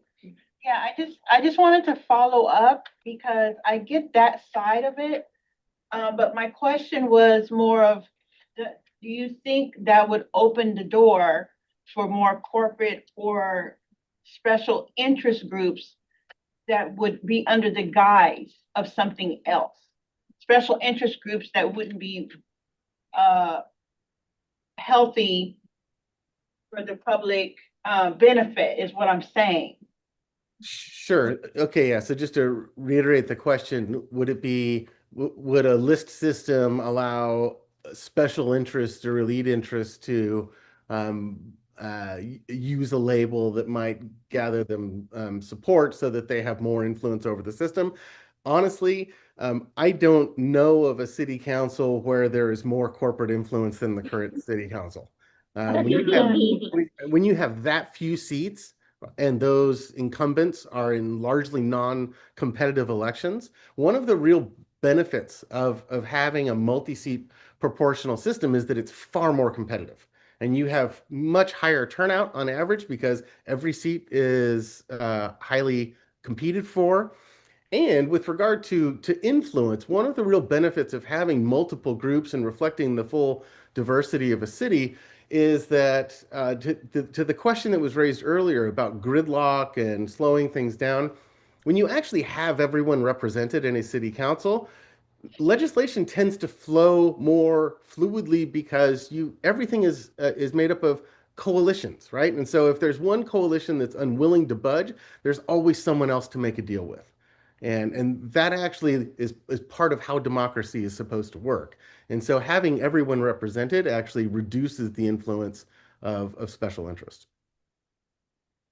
Thank you, Mo. We have 5 minutes remaining. Next question is to EJ. Hi there. Thanks for your time, Dr. Latner. A couple of things that I've heard over the last 2 weekends. One of the things they were trying to address was using Koreatown as an example. There's a concern about disenfranchisement or underrepresentation of Latino, Asian populations that are possibly majority in that district. Yep. Great to look at that and say that a certain group is disenfranchised or not represented. But I'm also hearing the other side of the coin that deciding who does and doesn't get representation could also be problematic because, we're elevating one and maybe, not another. What I'd like to hear from you, my question would be, what would be the criteria for these proportional district mandates? And how does that solve the disenfranchisement or eliminate this question of deciding who does and doesn't get representation? Yeah, that's a great question. So the question has to do with if we are using a proportional system, but we're still districting, how does the districting process determine who does and who doesn't get representation? And so the quick answer is that um, the largest group and the smallest group in any district of the sort that I have provided you to look at, multiple groups get represented, right? I mean, that is the key feature of a multi-seat district. And so if you have a Chinatown, a Koreatown district, where you've got a large Korean population, a large Latino Hispanic population, they'll both get representation if they can clear the threshold, right? So representation is determined purely by the voting strength of the group, right? Districts are not drawn to represent specific races or racial groups. You draw districts based on population and based on neighborhoods or other, characteristics. That is the real virtue of having a racially blind process, is that you get adequate racial representation. And if race is a salient feature, for example, so if Hispanics and Koreans are voting along polarized racial lines, then that's going to show up in the election results, right? So it doesn't mean that race doesn't count. If race is salient, then that's going to be reflected in who runs and who wins. But everyone gets adequate representation, right? So as long as that threshold is high enough, and again, with a 23-seat citywide district, that threshold is less than 5%. So any group that can get 5% of voter support gets a seat. In a districted system where you've got 3 or 5 or 7-seat districts, that threshold ranges from 25 to 17 to 10%. And again, any group that reaches that threshold gets their seat. And so that's how a racially blind process actually facilitates equitable racial representation. Can I ask one quick clarification? I'll be as brief as possible. I saw in your slides that, say, South Central LA would get just theoretically 3, whereas Hollywood would get 7. Is that solely based on population? That's right. Yep. Yeah, Thank you. that's the constitutional equal population requirement. Okay, thank you. Okay, great. Thanks, EJ. We're going to wrap this up. I want to make sure we get Ram's question and Kelsey's question. And so if you could both make those insightful. Kelsey's fine. Ram, to you. I'm a little confused. You can speak. Right. I'm a little confused. I thought I heard you say that you were against ranked choice voting because it requires a coalition. I'm not clear on how, when there's only one member in an office, it's not a shared office, how does ranked choice require a coalition? And you also, many countries don't use it. In my experience, a lot of places use ranked choice. So if you could expand on that, maybe I misheard you. I'm just confused about your kind of negative about ranked choice. Sure. So the question has to do about the use of ranked choice voting and my opinion of ranked choice voting. So I would say, first off, in terms of how many countries use it, very few do, right? We're talking about Ireland, Australia, Malta, Northern Ireland, but it's not a heavily used system. Australia, I think I may have mentioned. By far, the most popular and most common method of electing candidates is a list system. It is the most frequently used of all democratic ballot systems. Regarding my attitude towards ranked choice voting, I wouldn't say I'm against it. I would say I don't. I don't buy what its strongest advocates are selling. There's just not the evidence that it produces the sort of a lot of people that argue that polarization is a really bad thing, say STV is going to fix polarization. There's no evidence that's actually the case. There's no evidence that it reduces levels of ethnic voting, for example, in places like New Zealand and Australia where it's been used. And so I just don't see the benefits. There's a lot of funding, frankly, and a lot of support among within the ranked choice community, you might say. But I think that if we're looking at reforms for the United States, that there are much simpler systems that have lower ballot rejection rates, which is something that people should consider as well. And I don't see the benefit of the added complexity. Great. Thank you, Ram. And let's thank Dr. Latner for joining us. Thank you all. All right, so for our final speaker, we have Councilmember Emeritus Michael Wu, who's back to join us. He represented District 13 from 1985.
Being discussed that are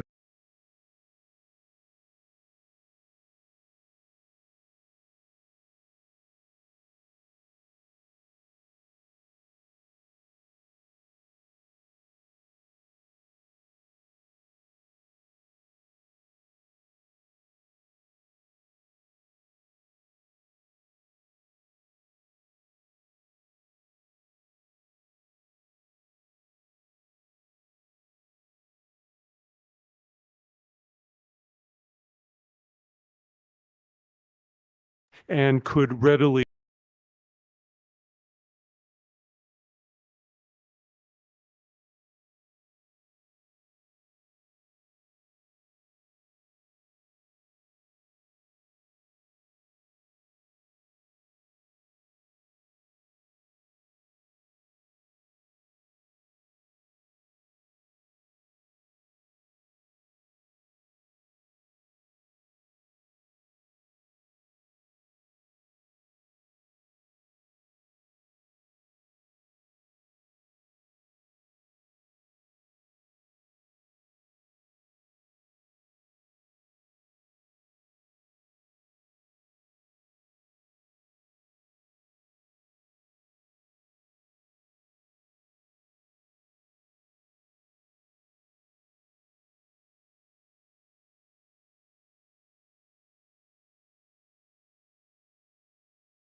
any questions that you might have, either going back to my presentation from last week or anything based on what you've been talking about today. Great. Thank you, council member. We're going to take 10 minutes for questions here and then we'll break for lunch. First question is from Leslie. Hello. Hello. I have a question about what's going to happen to Los Angeles in the next 3 years. So in case anybody doesn't know, The Corrupt One Big Beautiful Bill Act, signed into law in July 2025, is projected to severely strain the Los Angeles area budget, with Los Angeles County facing an estimated 2.4 billion in revenue losses over the next 3 years due to cuts in federal funding. So we know that this is going to happen. This is coming to all of us. All of us are going to feel this impact. So since we are talking about the LA charter reform today, can we put something in the charter to protect ourselves now, since we know this is going to happen and we know that the charter will become effective in 2030? Can we put something in the charter now to protect ourselves to protect Los Angeles, since we know that these budget cuts are going to get even more severe? We know that it's going to affect everybody here in Los Angeles County. What can we do now, since it is our tax money, to put in the charter now to protect ourselves in the future from these horrible, corrupt laws that are passing? Thank you, Leslie. Thanks for asking a really tough question. Let me try to respond. Yes, there are actions that could be taken by voters in the city of LA, but the voters in the city of LA cannot directly affect the decisions that Congress has already made about these cutbacks coming down from the federal level. What voters in the city of LA can do is set priorities about how to use the money that is available via the city of LA. For example, there's a proposal to put in a specific percentage or amount of how much money should be spent on recreation and parks. LA has been spending less and less money on parks. So it is possible for city voters or for the city council to adopt some kind of policy establishing what percentage or what amount should be spent on specific things. But that will not directly affect the decisions made at the federal level that will be causing the kind of cutbacks you're talking about. For that, we really have to depend on the Congress. Now, it's possible that the city council, especially if it were larger, in other words, if there were more council members, in theory, that might create more voices that might have some influence indirectly on Congress. So that's one way in which the size of the council might make some difference. But this gets back to a point that I made last week in my presentation, which is, although it's not written into the city charter, one of the main roles of a city council member is to be a squeaky wheel. Based on the assumption that it is a squeaky wheel that gets attention. Right now, there are 15 squeaky wheels comprising the city council. If there were 23 or 25 or some other number, in theory, that could mean there will be more squeaky wheels. It could mean that a specific neighborhood or a specific group might get more attention because there's a wheel squeaking on their behalf. However, it also means more voices also could mean there's more competition for the limited amount of money that is available. So there are pros and cons about how increasing the number of council members might get a direct impact on the people in that district. Thank you, Leslie. Next, we have Bibi. Last week, I asked one of the speakers if they said that if we switched to RCV voting, we would save $1 million by doing that. However, if we add 10 more council members, for example, that would be $2 million cost, not $1 million. So I'm wondering where the other $1 million would come from. The question is about the cost of ranked choice voting. I'm not an expert on ranked choice voting, and so I don't know how to answer this. But here's a general point about the cost of the city council. The council cost has a lot to do with the budget allocated to each city council district. I don't know what the current cost of a council office is. I think that when I was on the council from 1985 to 1993, I think the budget for each council district was about $500,000. And it was out of that amount, which was an equal amount for each of the 15 council districts. The council member had to decide, okay, I want to have 12 staff members, and I know in advance, I want one who will deal with LAPD issues. I want one who's going to deal with planning issues. I need to have a press secretary. But there may be some other council member who represents a district where historically there's a larger number, a higher volume of constituent complaints or demands for service, which could mean having a larger number of staff members who end up getting paid lower salaries, since every council district gets the same amount of money. One way that you could deal with the apprehension about an enlarged council costing more money would be, number one, you could reduce the salary of council members. You could reduce the amount that is spent on staff, or you could centralize city council staff, not have as large a budget for each council office. Another idea I haven't heard talked about is there's no sacred concept to having a full-time paid council member. Maybe the number of council members should be increased, and maybe they should be part-time or not even paid. But their staff could be paid to follow up on that letter or email message or phone call about why wasn't my garbage picked up last Thursday, or there's a cat in a tree outside my door, or something like that. So there are different variables that could be affected that could actually increase the number of council members, but hold steady or even reduce the amount of money spent on the city council. Great. Thank you, Bibi. Next question, we have Jonah. Yes, so I think one of the points you made last time you were here was that bigger districts could lead to more like NIMBY influence and control over like building decisions and whatnot. So what actions, like at what point do you think that would become a problem? And then what actions could we take to like reduce the influence that city council members would have on that? Okay, the question is about a comment I made last week about smaller districts potentially leading to more NIMBYism, that is, more influence on the part of neighborhoods or smaller groups governing a council member's decision. I didn't get a chance to talk about it in great depth last week, but frankly, I think that many times members of the city council and other elected officials don't make unpopular decisions because they don't want to stick their necks out. And if they want to get reelected or get elected to something else, they're afraid that voting against what either a neighborhood group or some other group in their district wants is going to come back to haunt them.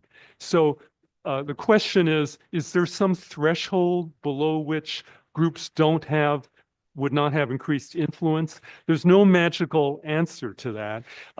When I was on the council, I think that I had about 230,000 people living in my district. I think the number now is up to about 250 or 260,000.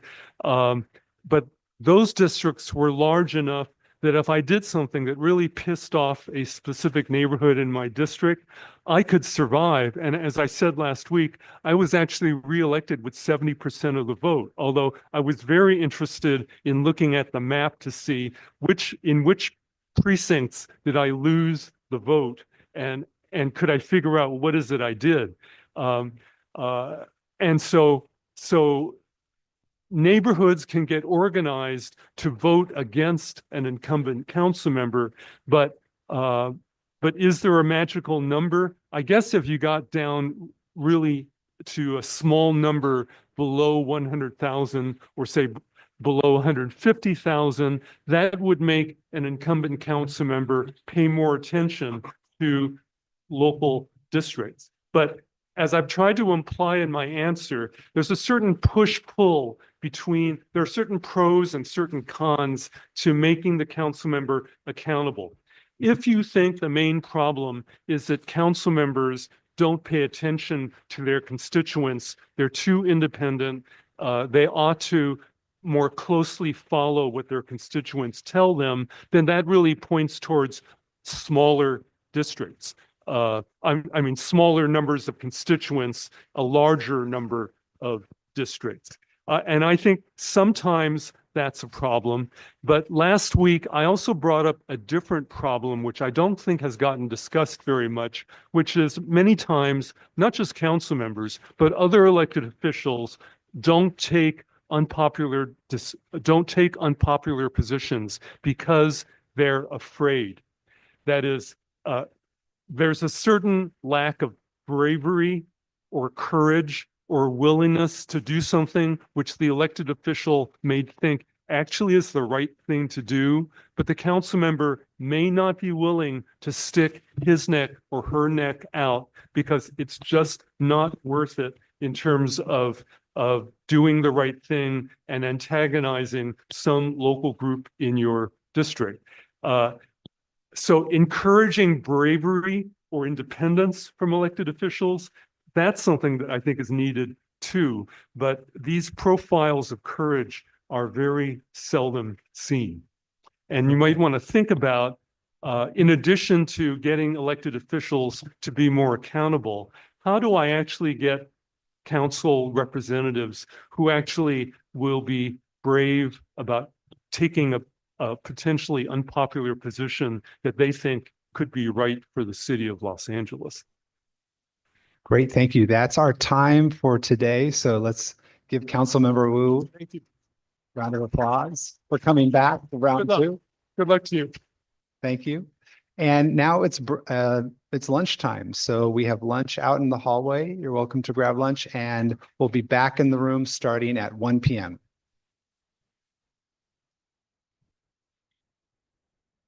Sorry, 1:10. We're going to go to 1:10.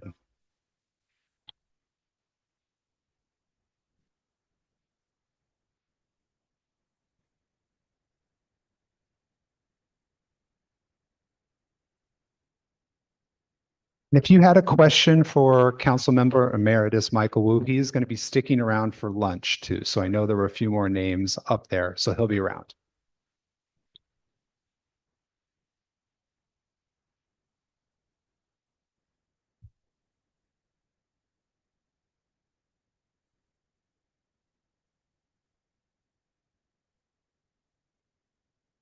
And we also have a videographer who is doing interviews in the side room here and around. So if someone approaches you for that, you're welcome to do it. It's totally voluntary, and it's just a way to share your experience on tape to help other people know about this.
Okay, great.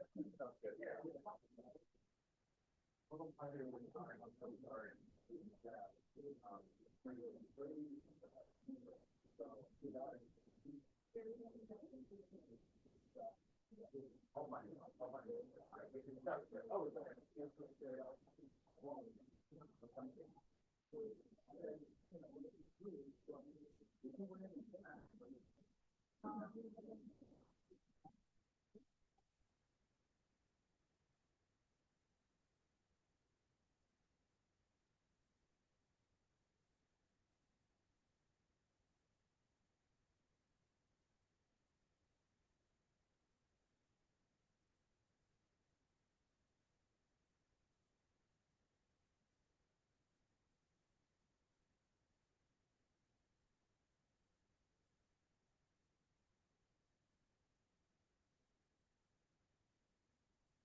About about 4 minutes, 4 minutes left to lunch.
Hello, everyone. Can you hear me? Is this working?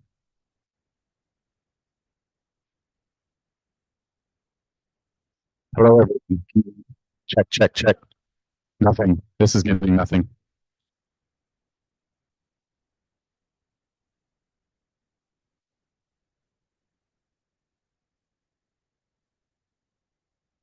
Hello, everyone. Oh, ooh, spicy mic.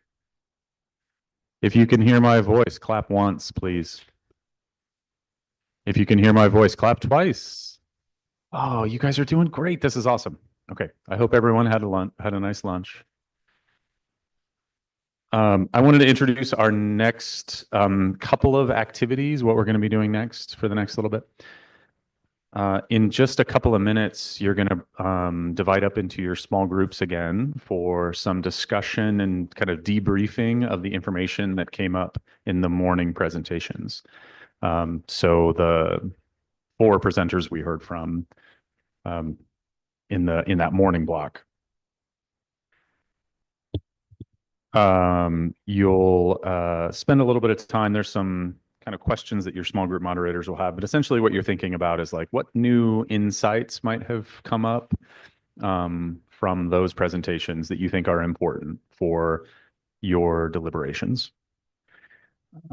We originally were going to try and have sort of a block of a couple of presenters in the afternoon. So you were going to do some like generating some questions.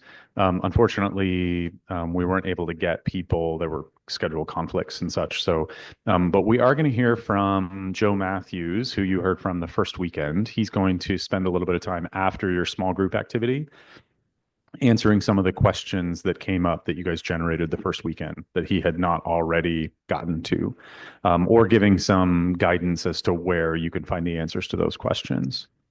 And then we'll have a little bit of time for some document review, review of like some of the slides that the presenters have that they've shared with you that we've got copies of at the tables, that sort of thing, before we move into kind of talking more specifically about the ideas for solutions or like policy recommendations later in the afternoon. Any questions about you guys good? Okay. So we're going to give you about 20 to 25 minutes in your small groups to go do small group debriefing. So again, just like we did last time, those of you who have a 7 on your name plate, go into group 7, and then group 2 and group 5 go into the respective rooms for groups 2 and 5. And then all other groups stay in here and work, and your moderators will come to you. Thank you.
Ready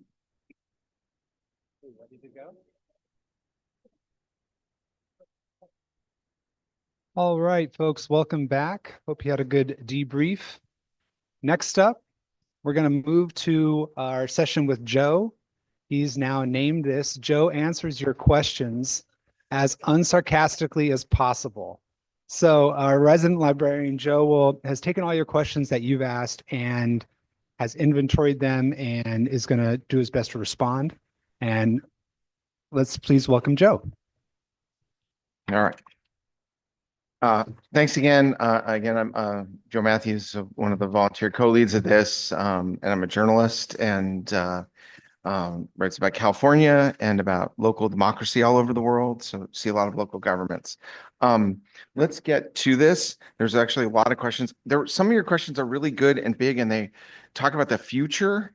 And I left my future time tower machine at home, so I can't answer those. Okay, but I've tried to kind of group and answer as many of the others as I could. Some are just very hard. And there's one area where I think I failed you, but we're going to talk about that at the end and why that is. Okay, let's go next. We've been hearing a lot about 1999, and I don't think I've heard the story of 1999 actually told to you correctly. So let me give you, it's kind of a great story, and it may reflect on some of the other questions you're asking about where this process would go. In 1999, the mayor of Los Angeles, actually in 1998, the mayor of Los Angeles, who wanted more power, Richard Riordan, had his own, decided to form a charter commission. And the city council, with whom he often fought, didn't like that idea, so it formed a second charter commission. There were two of them. They were in competition. However, and they had more time than this one, which has had about 8 or 9 months. They had a couple of years. So actually, secretly, key leaders of the two competing commissions cooperated, and they ultimately produced one unified set of recommendations, for the most part unified. There's one important exception to that, and that was actually very popular with the public. And essentially that became the charter changes that were mostly approved. Here you see on this ballot what people saw on the ballot. By the way, the mayor and the city council were very furious at their own appointees, but the public generally liked it. So that's what you saw. There were actually 4 things on the ballot. One was all the big charter package of changes that were all together in one thing. That's the reason you can't usually do that if you and I wanted to put a ballot measure on the ballot, we'd have to keep it to one subject. But because this was a special kind of commission and they had authorization, they could what's called revision. They could make big revisions and changes, and so they could do it. There was a second thing that I want you to ignore because it's just going to confuse you, but it was about changing rules around the Board of Education. And I know it seems strange, but the Board of Education's rules were set in 1924 in the LA City Charter, and they're still in there, even though the LA Unified School District is a completely different entity. It's kind of just a weird historical artifact. Doesn't matter to you, I promise now. Then there were actually 2 choices given to people, Charter Amendment 3 and 4, where they gave, there was a 21-person change and a 25-person change. That actually reflected a difference between those 2 separate but secretly collaborating charter commissions. And this is the results of that election to see what happened. Again, 1 was the big package that won pretty easily. And then, as you can see, 3 and 4 each lost with more than 60% of the votes against. What happened there? There are many different interpretations, but the message that this is too many politicians was part of it. There was also a lot of the conversation, the charter changes this is when the neighborhood councils were created. So there was a sense that more representation was being given via the neighborhood councils, and that was a better idea or more popular than doing it through the city council. That's an important bit of context that people were, seeing all these things together. Okay. Let us go to another set of questions. Was a lot of you wanted to see the how the commission decided on 25. Now in that same page of things is a video and some minutes that explain it. The video, the debate was an hour and 4 minutes long. About half of that time is occupied by Commissioner Thomas talking. And to give you a brief rundown of what happened, Chairman Meza, who you met last weekend, the chairman introduced a motion for a 23-person commission. There was impassioned objections to it, led by Commissioner Thomas, who citing some testimony and data that that you need at least a 29-member person to make advances in representation in districts that would be more likely to vote Asian and Pacific Islanders and Black candidates as well. But was a particular focus on API was the subject of the conversation. So before there was a vote taken on 23, there was a motion to have 29, and it lost. I believe 6-5. There were 13 members on the commission, but one, as you heard today, has resigned and one was absent. So then the conversation switched to 25 as sort of a minimum. There was back and forth about that. It was mostly about politics. People expressed a view that they'd love it to be bigger, but they were worried about what the council would take. So for example, and then they had a vote. Chairman Meza was one who said, I would like this to be bigger, as big as it could be. That was a fresh, as big as it could politically be. And that won 7-4. Then there was a sort of a vote taken on top of that. That was, depending on who's counting, 9-1 or 9-2. It was a somewhat confusing meeting, and there were screaming from the audience at the point of that last vote being taken, where they had to be stopped and they had to be told quiet. It's a very loud and boisterous audience of the Charter Commission, much more so than in this room. So that's what happened, and you can watch it if you like. Okay, there were a lot of questions about how we measure things and how the city of LA measure things, city council performance, services, finances, and the like. There are two ways to answer that question. Yes. Yeah. There are two ways to answer that question. One is to say there are a lot of measures, and so a lot of them are on the controller's website, from which that is taken. That's just the top of the website.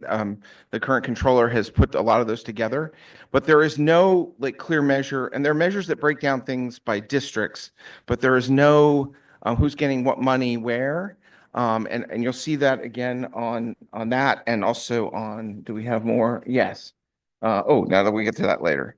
But essentially those, there's no comprehensive measure, and there's no clear measure of city council member performance. There are groups that give grades based on their performance on certain issues, but there's nothing like that. I added to the, you'll see new things on that list of documents, which also has more context on them. But essentially you can look at some of the measures. There's an open data portal and a bunch of other things. There's nothing comprehensive. That's not uncommon. Most cities have a bunch of different measures, but not one big thing. And if any of you have an uncle with $20 million, I'm trying to build one around the world, and let's talk. But it's a problem everywhere. Okay.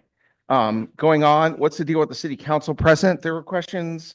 The presiding officer, they have a lot of power because of committee appointments. They're elected. They're one of the 15. They have a district, but they're elected by the city council members to be the president. They become the acting mayor if the mayor goes away.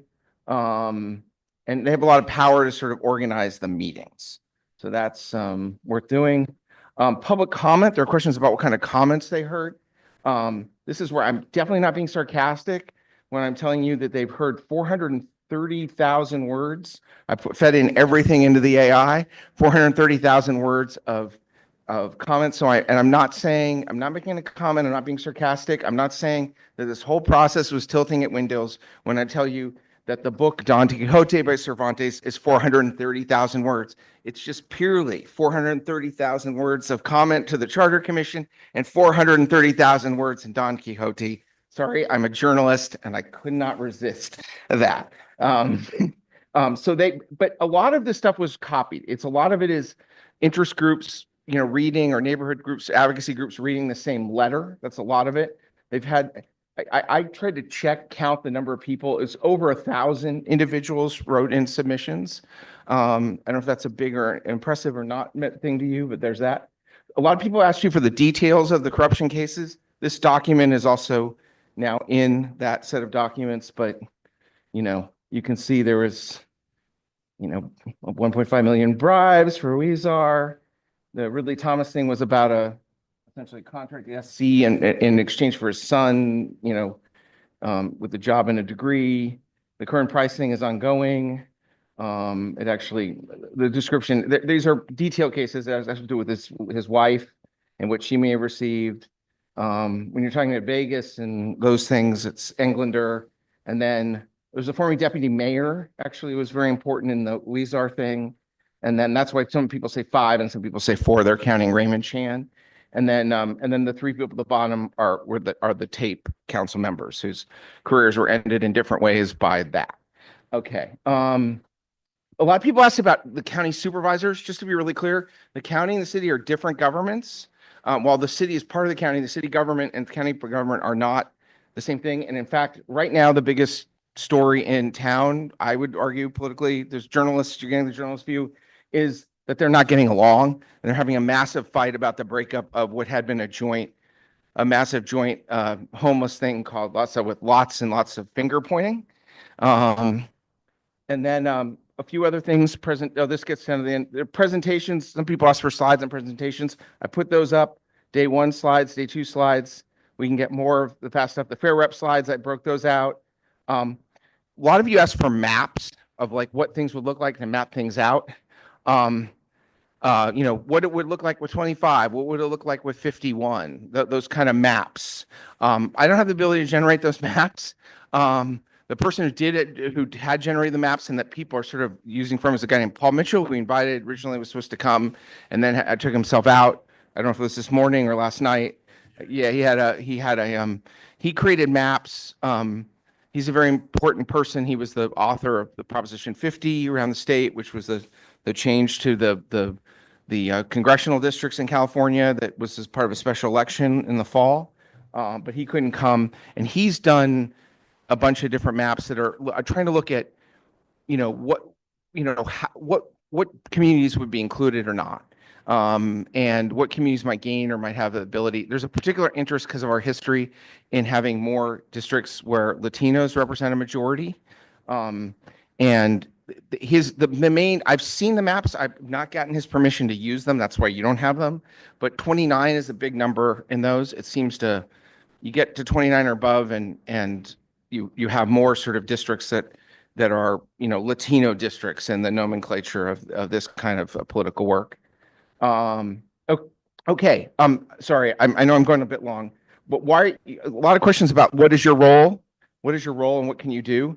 I just want to say we got this in writing that you have a role. This is a document approved by, it was actually voted on the 29th and signed on the 30th of October.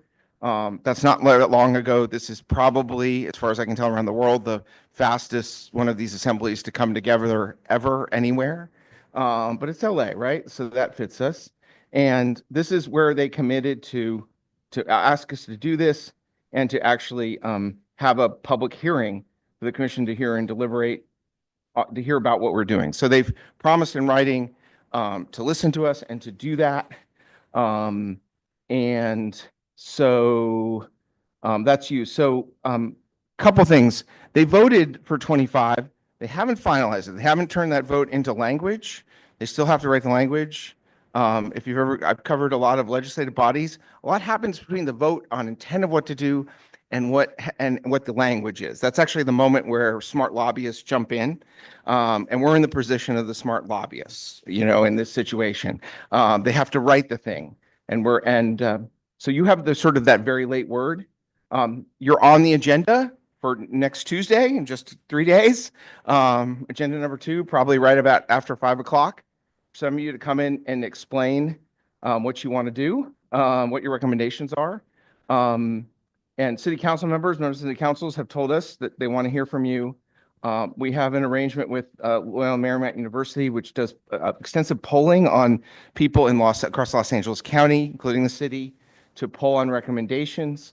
And again, there has been conversation, to be very straight with you, about another phase of this assembly and this process going on maybe later in the year as we get into a council deliberation or a political campaign if something is put on the ballot. The idea of this whole process is that something goes on the ballot in November in 2026. And also, if you have if you have that rich uncle, if you don't want to call me, which you should, that should be your first choice. There's always, you get the rich uncle to support a ballot initiative. It's not uncommon for commissions and entities that end up disagreeing with a more official take to put things on the ballot. Certainly, that's a lot of California political history in that. I think I can, is that it? Oh, there was a bunch of questions about who gets a district. Just to be very briefly about it, I would refer you to, there's a geographer named Graves. It's one of the documents. And he kind of lays out how it works. He's not coming, is he? No. Yeah. But he did send some written remarks that are in the back of that. Every table has a copy of. Yeah. Some written responses to those questions. And I'm going to say something else about doctors. Okay, but I'm just going to do this in 30 seconds. The gist is there would be a Korean district, he thinks, at 25 for certain. And he's less certain, and maybe a Chinese American district or Armenian district, and probably not just missing Filipino, Salvadoran, or Guatemalan. It has to do with not just numbers, but how many people live together in the same place, because we're still part of this originally British system of single member districts based on, contiguity and geography. So that's how he works it out. Anyway, it's also is noted in the past, and I looked it up. There's also a question of how well LA fits the American system of voting rights. And in part, in the last census in 2020, 42% of LA City residents reported in the census they did not check themselves as a member of one of the four main U.S. groups in the census: Black, white, Hispanic, Asian. They either chose some other race or more than two races. That is a very high number for an American city. So we just may think about identity a little more broadly or differently than other places. That's it. Sorry to go so long.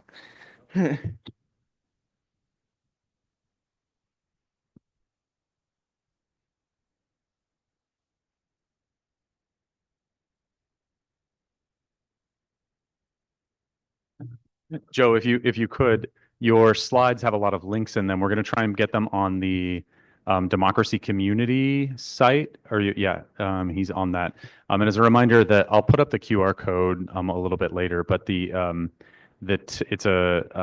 tiny URL for that is tinyurl.com/LA-supporting-documents, I believe. Does that sound right? Yeah. Or maybe it's docs. LA-supporting-docs. Thank you. Okay, speaking of documents, I'm going to make Mike move out of the way in just a minute, because we're going to give you about 10 minutes or 10 or 15 minutes or so of kind of quiet, like, reading time. And before I do that, I want to introduce the sort of the fact that we have that democracy community site with the online versions of some of those documents. Many of you guys have been using those already. We know that it's like not necessarily great for reading. We have a. Oh, sorry, I didn't. Yeah. Does anybody have any? Does anybody have any questions for Joe? Do we need to start a stack? Okay, we have Brent. Yeah, sorry, Joe. Down all that stuff they had on the screen into a paper form for us. That's not. Yeah, we'll get a hard copy of that for everybody. Yeah. That was it. Thank you, Brent. Okay, that's good. Thank- No question. That was it. Well, if we have any other questions, we can certainly have Joe come back up here. Were there any other questions? We are going to get a copy of those documents, and then we're going to put them on the democracy community site. Did you have a question? Were there other questions? Joe, do you want to?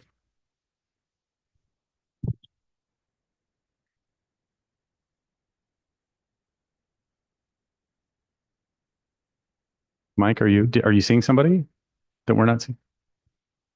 No? Okay. So we'll get those documents put up. Okay, back to the documents. Some of the background reports, like the things, you guys have the remarks from Dr. Graves that are on the back of that packet. Each table has a copy of this packet. He provided some written remarks because he wasn't able to join us in person this weekend. So those written remarks that were on Joe's slides are in that packet.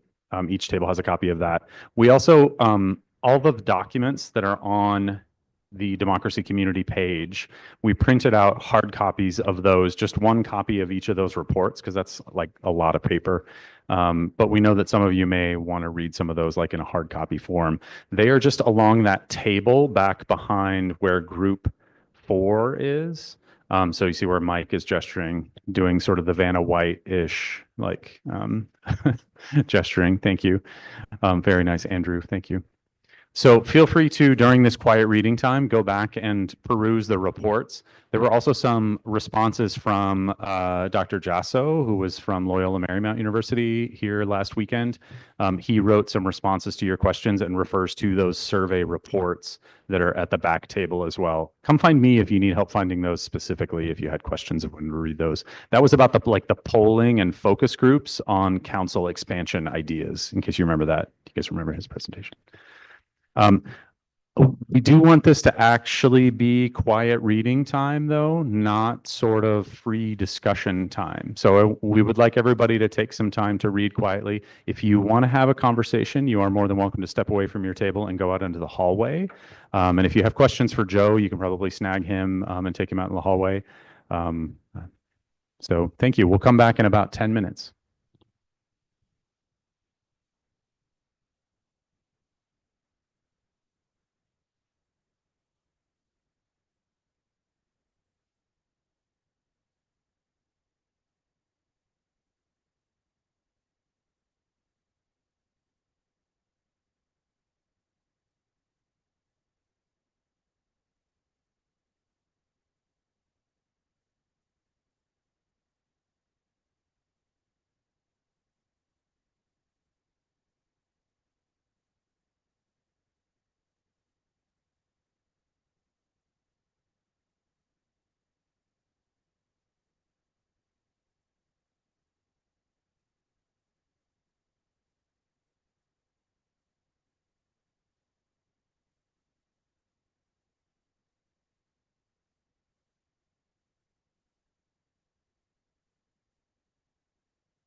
All right, everybody.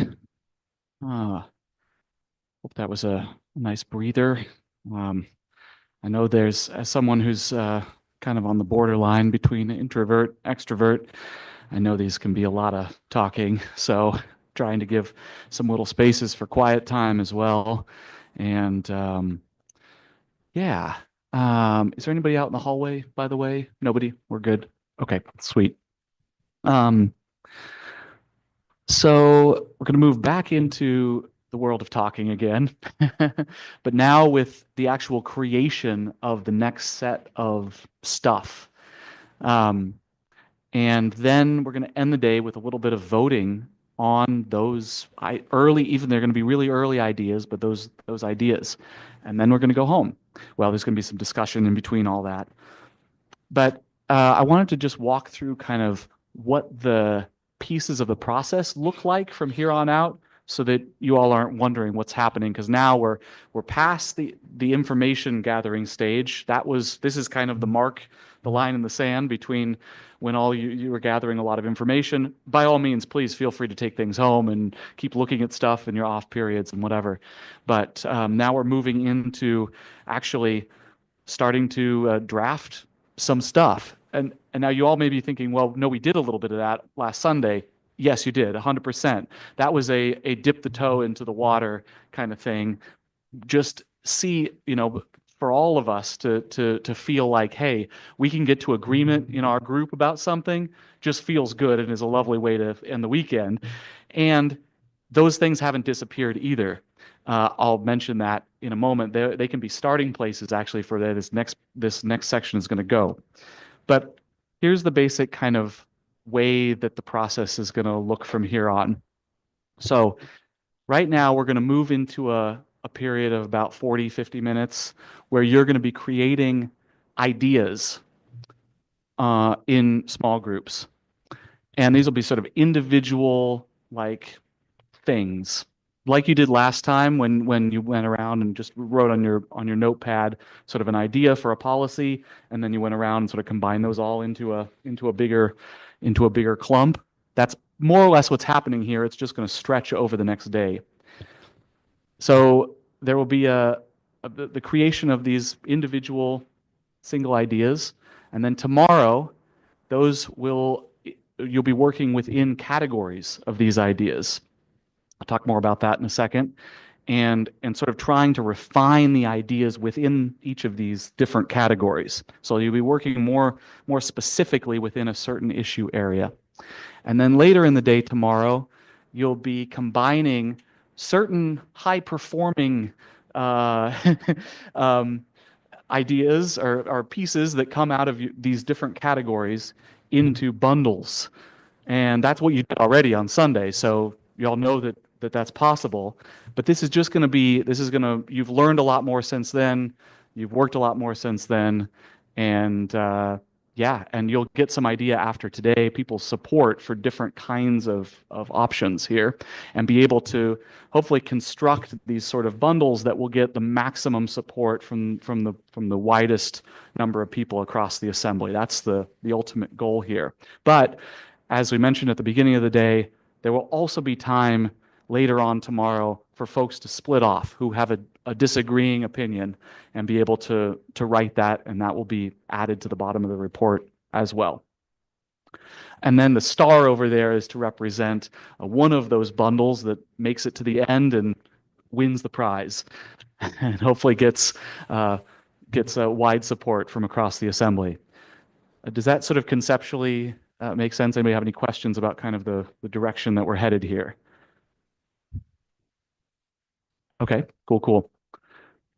Okay, so the categories we have based on your group work last weekend.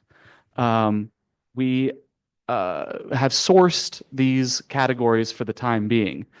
Now, importantly here, there is your category here at the bottom, and you'll see, I think, some empty whiteboard space out there, or we can make some for you to write your own category if there's something that doesn't fit, or if things in the other category get, to where it really belongs in its own bucket.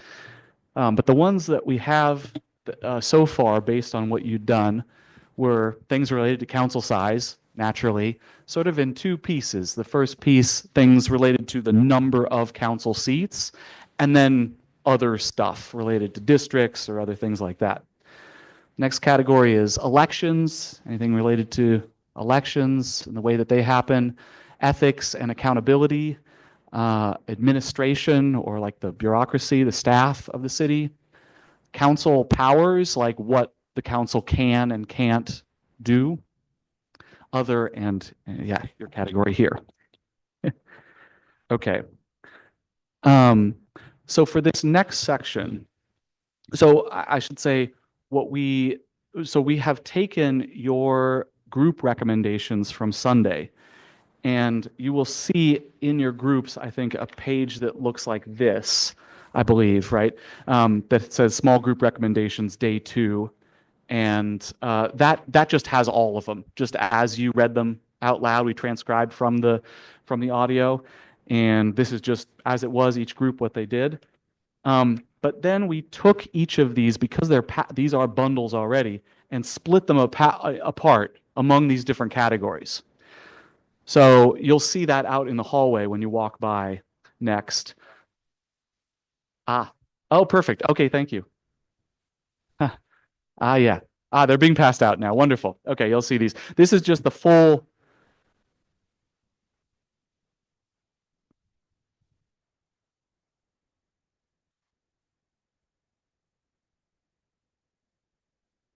Yep. Yep. Yeah, this is the stuff from the very end of Sunday, from the very end of day 2. Yeah, this is the stuff from the very end of day 2, brought back to life.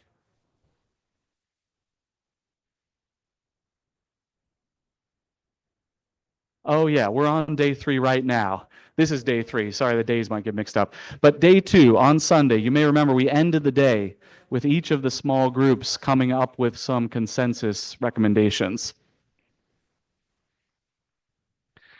Well, and I'm going to talk about what's happening with these in just a second.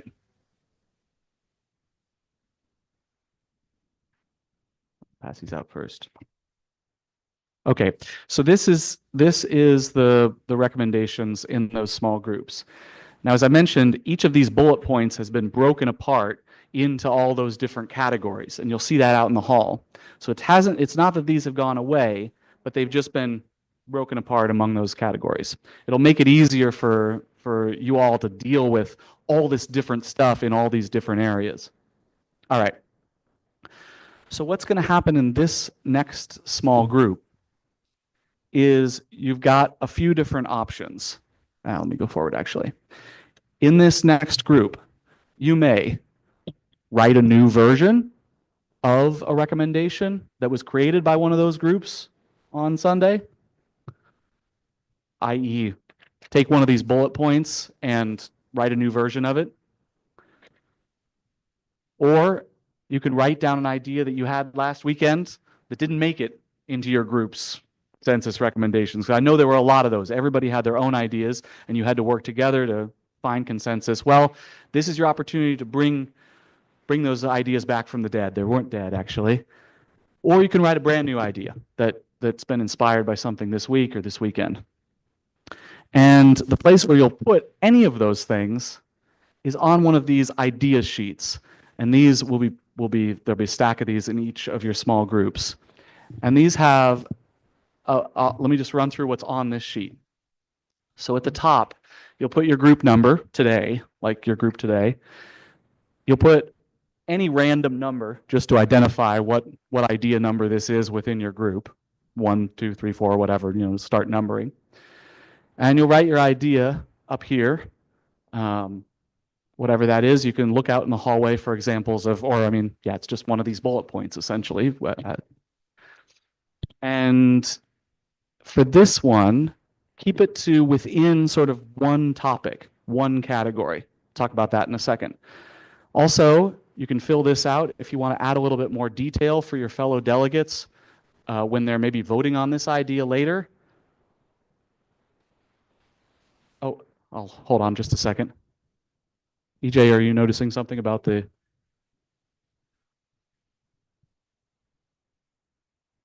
Yeah. Oh, would have. Oh, yes, that is. Okay, let's make that correction right now together. So on group one's recommendations here, oops, we are human too.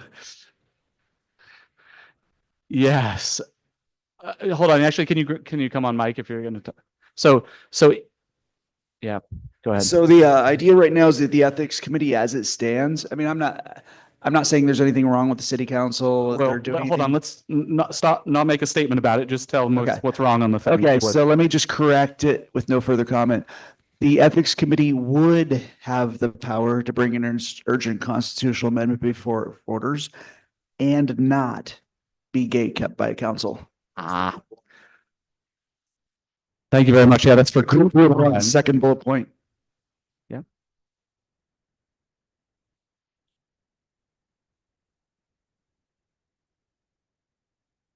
We'll get to that in a second. This next activity, we'll get to that in a second. Yep, thank you. So just this correction on this one, we'll deal with that first. So in group one on here, it should say the ethics committee would have the power to bring an urgent constitutional amendment before voters and not be gate kept by council. The not is in the wrong place, so apologies for that. What's that?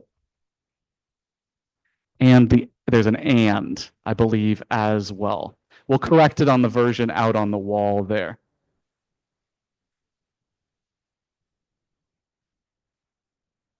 Okay, we'll fix that. We'll fix that error there. EJ, is that right? And not be gate kept by council? Okay, all right, I guess there's an and there. All right. Okay. Sorry about that. Error corrected. Okay, so in these small groups, if I can have a couple more minutes of your time so that this is super clear and hopefully save your small group moderators coming back to this again. So yeah, put your idea up in the first box. Second box is, why is this important? Why should this be prioritized? You're talking to your fellow delegates here, telling them why they should vote for this one. And any specifications or must-haves related to this idea, sort of requirements related to this, and I'll give an example. Okay, so as an example, let's say you've got an idea that's like council size of blank, but only if blank office is created. So for this, split those apart into two different idea sheets. The first idea being council size of blank, just leave it there, but put in that must-have box only if blankety blank office is created, see idea 2 for details. And then in idea 2, create that office as a separate thing. Does that make sense? Okay, sweet. And if it doesn't, mods can come back to that in small groups or ask somebody else for explanation. Okay, so I think, yes. So this is not a kind of thing where you all have to agree at all. What you'll do in small groups is go around, you'll take a couple minutes to think, first of all, and then go around and see. You don't have to have an idea, but make sure that everybody has a chance to put their idea into the room. And moderators will then, when someone sort of suggests something, say, they'll invite feedback from the group on that idea and see if anybody has a similar idea to it. They'll also remind everybody that it's totally cool if not. If you don't want to incorporate feedback or if nobody else agrees with you, that's perfectly fine. You can have one name in the author thing up here and that can be yours. Don't let anybody pressure you into changing your idea if you don't want it to be changed. But if somebody wants to come along with you and be a co-author or has good feedback, then let's incorporate it. The goal here is quality, not necessarily quantity, because the space out there is going to fill up really fast, for one thing. And everybody gets a chance to bring ideas forward. No need for group agreement. But if you do get agreement and collaboration or good feedback, all the better. Does that make sense? All right. And then tomorrow is when it's really going to be about group agreement. But we're sort of going back and forth, as you can tell, between like some individual ideas and then some group ideas, because both the individual and the group are important. That's the theory here. All right. This is a little complicated. That's why I made slides. Any questions or ready to go? Yeah.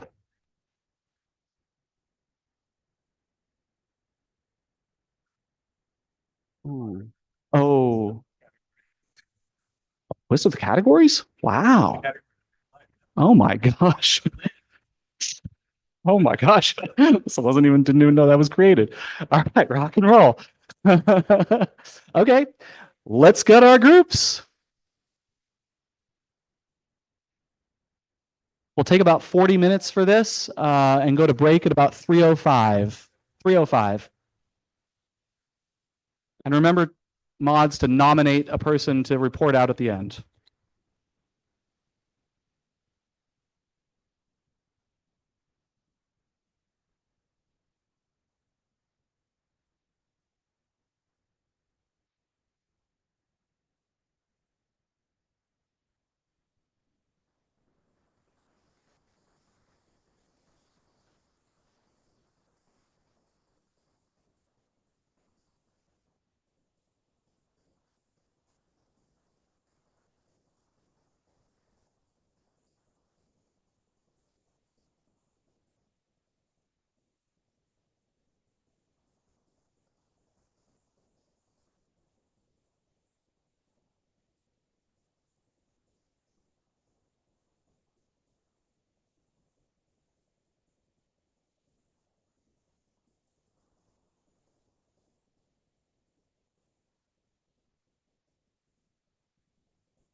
Okay, friends, 15-minute break.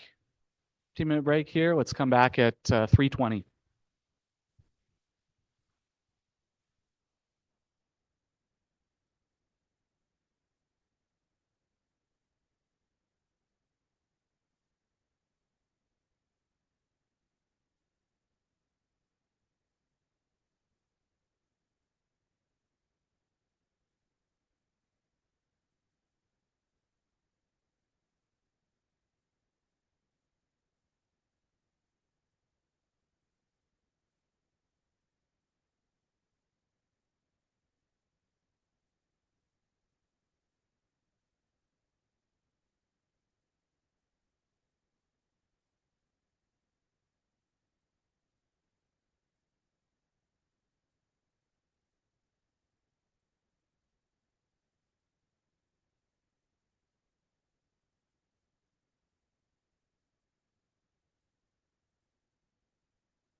All right, y'all.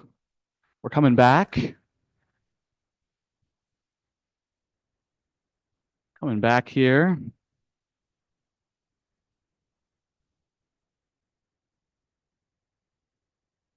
Does this one work? Yeah, it does. Okay.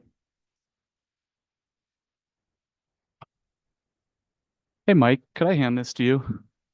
Oh. All right, we're coming back here. Everyone can come. Ooh, where is group middle group there? Derek, could you check out in the hallway to see if there's anybody that's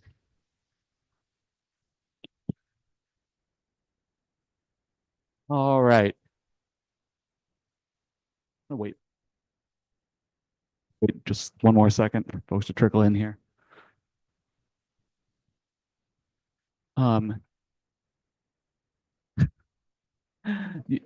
Yeah, all right. Yeah, thank you. Thanks. You may, I think pretty much everybody, almost everybody has gotten a pen. Please guard those carefully. We've only got just enough and we're going to need them tomorrow. So leave them here, please. I know they're cute and you're going to get, I know you'll be attached to them. But yeah, we'll need them tomorrow. Okay. All right. That was probably a lot. Very down to business in small groups. We're gonna do pretty much what you'd expect here, I think. We're gonna go around to each group and hear what you have to say. We've only got limited time, probably about 2-3 minutes per group. So just please read out what you've got without commentary. Hopefully the why this is important is has got some, but read all the sections of there. Read the thing itself and read. You don't need to read who the author is or what number it is. Just read the thing itself. Read the why it's important if there's anything there. Read the any specifications down at the bottom, and then move on to the next one. And yeah, and then we'll have a little discussion. And then you'll have an opportunity to vote on each of these and how much you support them, and that'll help you all tomorrow in terms of bringing the best ones together. All right, let's start with group 4. How about? No, start in the middle. Who is your representative? You are? Okay, fantastic. Grab a microphone if there is one. I need to steal one from another group.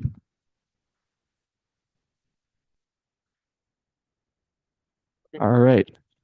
And actually, maybe Rom, maybe do read the number so we can kind of tell them apart. Read the idea number and. So this is group 4, idea 1. Increase the city council seats to 25. It's important to have better constituent representation, less council members feeling the need to be chummy with each other.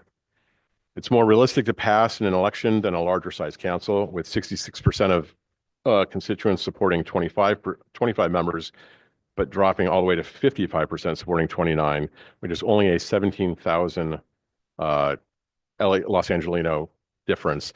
And that's before any negative advertising campaigns. Idea number 2, ranked choice voting.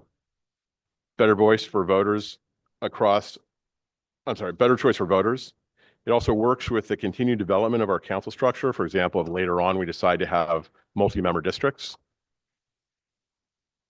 If we can keep all talking down or take it out into the hallway, if that's possible. Are we good over there? Just need a moment. Okay, all right. Pause for just a second. Yeah. Let's yeah. Oh my, that is very important. If you're parked across the street and you didn't pay, they are towing cars. It's an app. Okay. Run and move your car if that's you. You're parked across the street and you did not pay. Thanks, whoever discovered that. Appreciate that. That's these things happen. Well, if you're in the $10 lot across the street, I'm looking at a view from my car and I don't see any tow trucks in the $10 lot, but it's probably the $12 lot. Oh, okay. There's no tow truck in the Let's tennis take a hall right moment and now. resolve parking Yeah, here and that's- we'll come back. You're right next to me. Yep. So you're fine for now. You bet, yeah, paid in the app.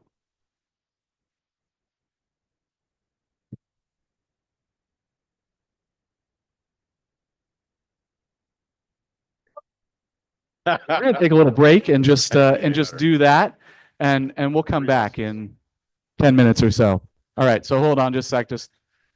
Yeah, great. Take 10 minutes.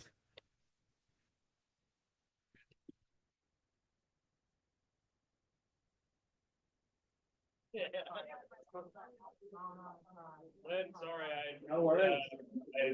I don't know what words I'm not knowing or knowing. No. Everybody, no, that's great. Yeah, 100%. Yeah. We can carry the whole. Yeah, they're pushing someone on my table. I think $500.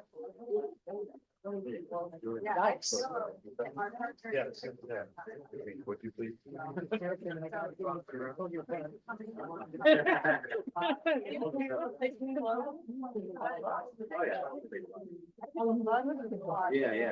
I get dropped off here, but I don't.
All right, I think everybody's back. Woo, everybody's car okay? Mike's car almost got towed. They were in progress. So thank you so much for pointing that out. Way to go. What group number is that? Thank you, group 5, 6. Thank you, group 6. All right. All right, let's come back together now. Group 6, we all good? All right. Everybody good? All right. Pick up from where you left off, if you would. Okay, quick recap. First idea, increasing the city council seats to 25. Everyone at our table agreed on that. Idea number 2, ranked choice voting. Reason for that is better voice for voters, and it works, better voice for voters, and it works with the continued development of our council structure. For example, if there's a multi-member district that comes up in the future, that also had full support of everyone at the table. And ID number 3 is word for word exactly what the small group 2 said last week on on the Ethics Commission. Permanently remove the 2 Ethics Committee members appointed by the City Council, replace them with a Inspector General who would be in charge of the Ethics Committee and have enforcement capabilities upon the City Council and the Mayor. This would be a great idea because it would reduce corruption and gain the trust of voters. And that also had the full support of everyone at my table. All right. Thanks very much. Group 5. Okay, so idea 1, there should be only one option for choosing the number of city council on the ballot. And the language should include a description that the increase in the council will lead to an increase in representation. And this is important because last time it was on the ballot, there was 2 options and it was believed that split the vote. Idea number 2, centralized administrative organization such that there's a CFO, CEO, and Inspector General, and this is for division of duties. So we have had a humongous support for hybrid option. So definitely people want hybrid option, and we have different numbers, 25, another for 29, another for 27 and 25, so they're 25. And there includes a restructure of the responsibilities, including the restructure of the budget. And finally, an ethics committee that should have an inspector general who would be in charge of the committee and have enforcement capabilities on the city council and the mayor, and that the 2 seats are appointed by, or the seats are appointed by the mayor and the city council are removed. And this is important because it should, limit corruption. And one of the recommendations that we found should be made, it should be modeled after Long Beach, California, with the appropriate resources. And Long Beach actually has a separate process for appointing members of the Ethics Commission. All right. Thank you. Group 6.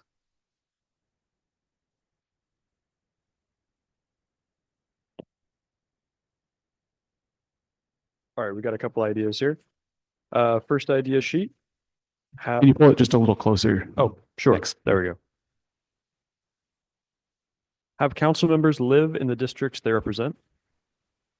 And the reason this is important is so that they can see what is needed and get it done simply by looking out the window, so to speak. Next sheet. A 25-member council must include an appointed inspector general, and this inspector general must be appointed by a group of independent residences. The reason why this is important is it adds accountability to the system. And the inspector general and council members would address the public about policy effectiveness or other failures that may come up in every 6-month period.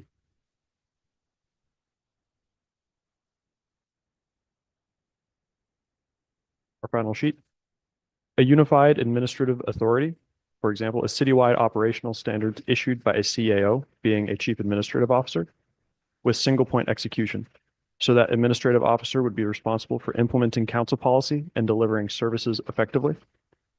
This bundled with a non-interference policy so that council members should not direct the day-to-day operations of any department, so no more micromanaging. The reason why this is important is because it falls on the separation of execution. This greatly increases accountability while making for a faster and more consistent service delivery by the council and its other departments. Any specifications for this include binding non-interference rules, plus a clear delegation and approval threshold, empowered central executive with authority over standards and coordination, and independent audits carried out every 6 months. Thank you. Right, one more. LA council members work as part-time legislators, keeping their primary professional career and focus on policy and lawmaking and not running the city. The office becomes more a public service, not a long political career. If positions are part-time, representation can be expanded. Okay, I think we're good now. Fantastic. And I forgot to say, just keep a mental note of ones that you may strongly agree with or disagree with as we're going around here, because in a moment later, you'll be looking at all these in a big long row, and that might just be helpful. All right, let's go to group 7. Who's the representative from group 7? Right here. All right. Okay, idea number 1 matches group 4 and group 6, and that's about the council size being 25 seats in hybrid format option 3. Already discussed by these other 2 groups. Idea number 2 was establishing deliberative committees that consist of constituents by districts to empower each jurisdiction. Why is this important? This is a checks and balance for council members and increases transparency and accountability. Any specifications must be demographically representative of the district. Idea 3 was that ranked choice voting is potentially divisive or partisan, that it's risky to include RCV in the reform proposal as an all or nothing proposal. We could just immediately lose 40% for the whole reform just on this single issue. Why is it important? It's 27 years since the last effort. We're in a time where it's likely to be supported by city councils and voters. I think it's risky to jeopardize the reforms with RCV.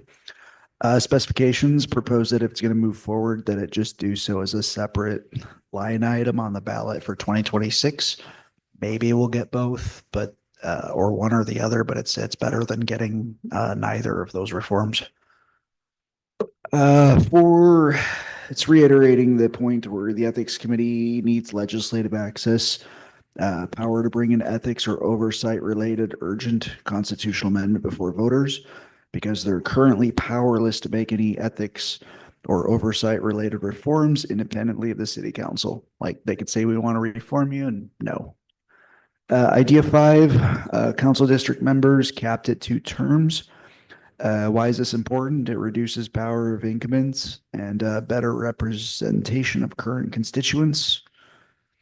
6 mirrors an idea from groups 4, 5, and 6. That's to have the independent ethics committee with an elected inspector in general, and to remove the authority for appointees from city council. Idea 7 was have biannual audits with public performance metrics available to the public for every council member. It's important for transparency, accountability, and integrity of our governing body. And it says must be done independently of idea 6, which is the elected IEG. So this is just a separate thing. Idea 8 was to have 5 multi-member regional districts until redistricting in 2030, and then expand to have 29 council members. It's important because determining the council size is efficient for checking corruption. Thank you. All right, thank you. We'll appeal around to group 1.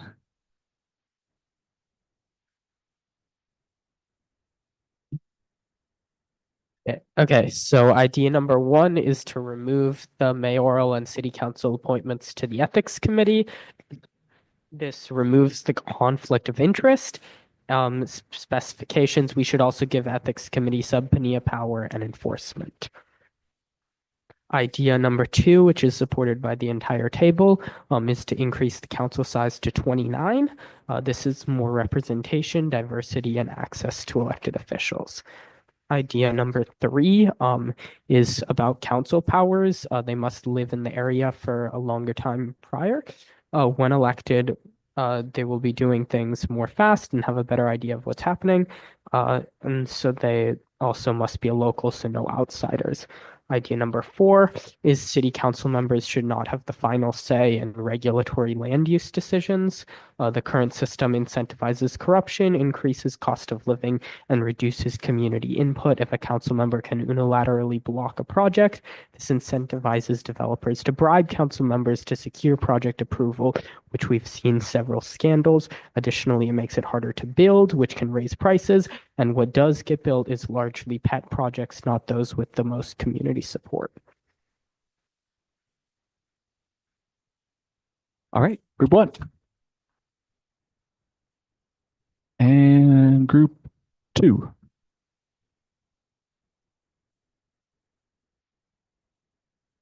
Hello. Okay. Okay, group 2. Idea number 1 was to have independently selected ethics committee.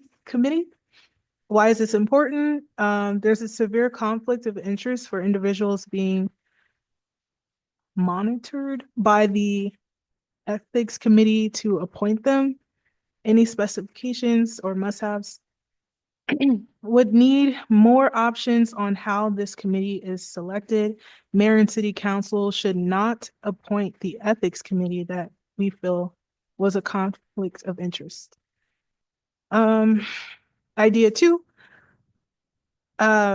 is to have single member structure for the council with a 2 to 3 at-large seats. So that meaning there would be like 2 to 3 people who address the city as a whole in the councilman group. Why is this important? It allows each district / neighborhood to be represented, but also provides a balance on a citywide level. Idea 3. Oh. Mike. Third idea. Oh, wow. This doesn't work either. The third idea was to expect. Yikes. Hold on just a second. The computer went to sleep. Thank you. It's the computer discovered. We're good. Go for it. Third idea, kind of the same, was to expand single seat districts to 25. Why was this important? They wanted to increase representation and reduce power of exiting council members. Idea 4 was ranked choice voting. Idea 5 is all district offices must agree to a yearly audit in terms of financials, budgets, and efficiency. Why is this important?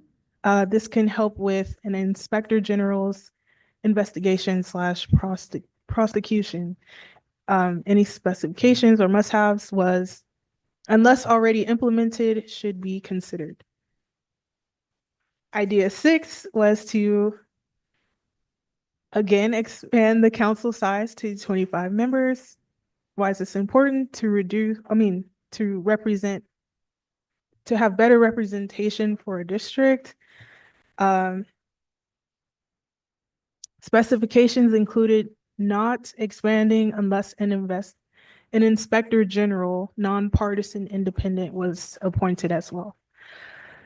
And then idea 7 was to expand the councilmanship to 31 single district members.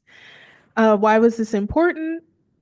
It gives the voters the largest amount of representation than any of the other models, because at this number, districts will have more equal power of representation and resources, as was stated in the supportive document called collective analysis, 3 model expansion.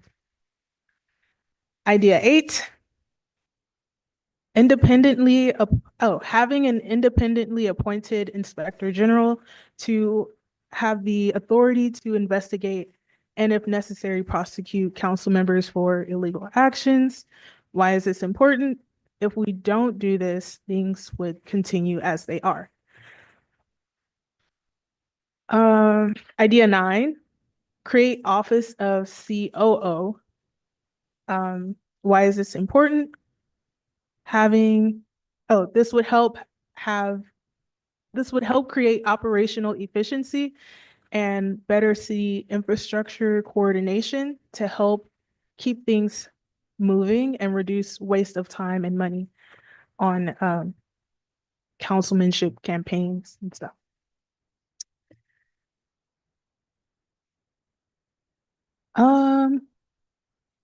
That's it. That's it. Yeah, this is a repeat. Okay, thank you very much. Now, group 3, bring us home.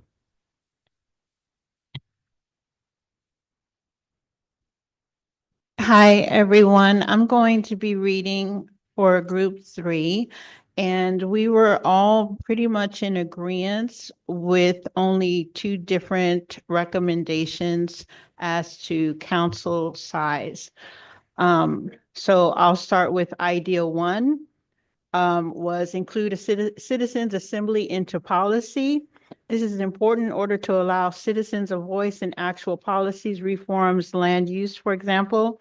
Citizens assemblies could have a minimum of 2 assemblies per year, chosen through random lottery, with allocations being made for time off work. Just as a good idea to maybe make this part of policy going forward. Idea 2 is council size, which is hybrid, 20 to 25 council members. And this is for all the reasons that we've talked about as far as it being important. Idea 3 would be a multi-member council with 3 members per district, with 15 to 20 districts would equal 45 to 60 council members. It's important because multiple council members per district would reduce the power that council members have over their own district. Specifications would be ranked choice voting to vote in 1 candidate, and GOP 3. What's this? Oh, and top 3 go through, sorry. And the top 3 would go through. So that was idea 3. Idea 4 is independently selected ethics commission through application process, similar process for selecting the independent redistricting commission. This is important because the mayor and city council shouldn't have the authority to select the people who supervise them. Specification is creation of an inspector general role. Idea 5 would be include regular audits for accountability. Important for obvious reasons. And the specification would be regular and random inspections similar to food establishments.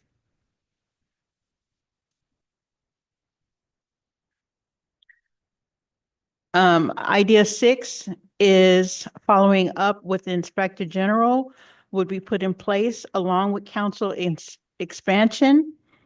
This is important to uphold the integrity of our city council, also for accountability and consequence.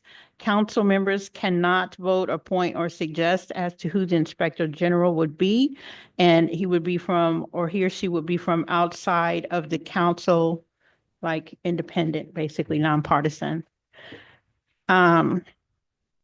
7 is staffing for council members must be hired, paid in more uniform fashion, i.e. consistent pay with experience.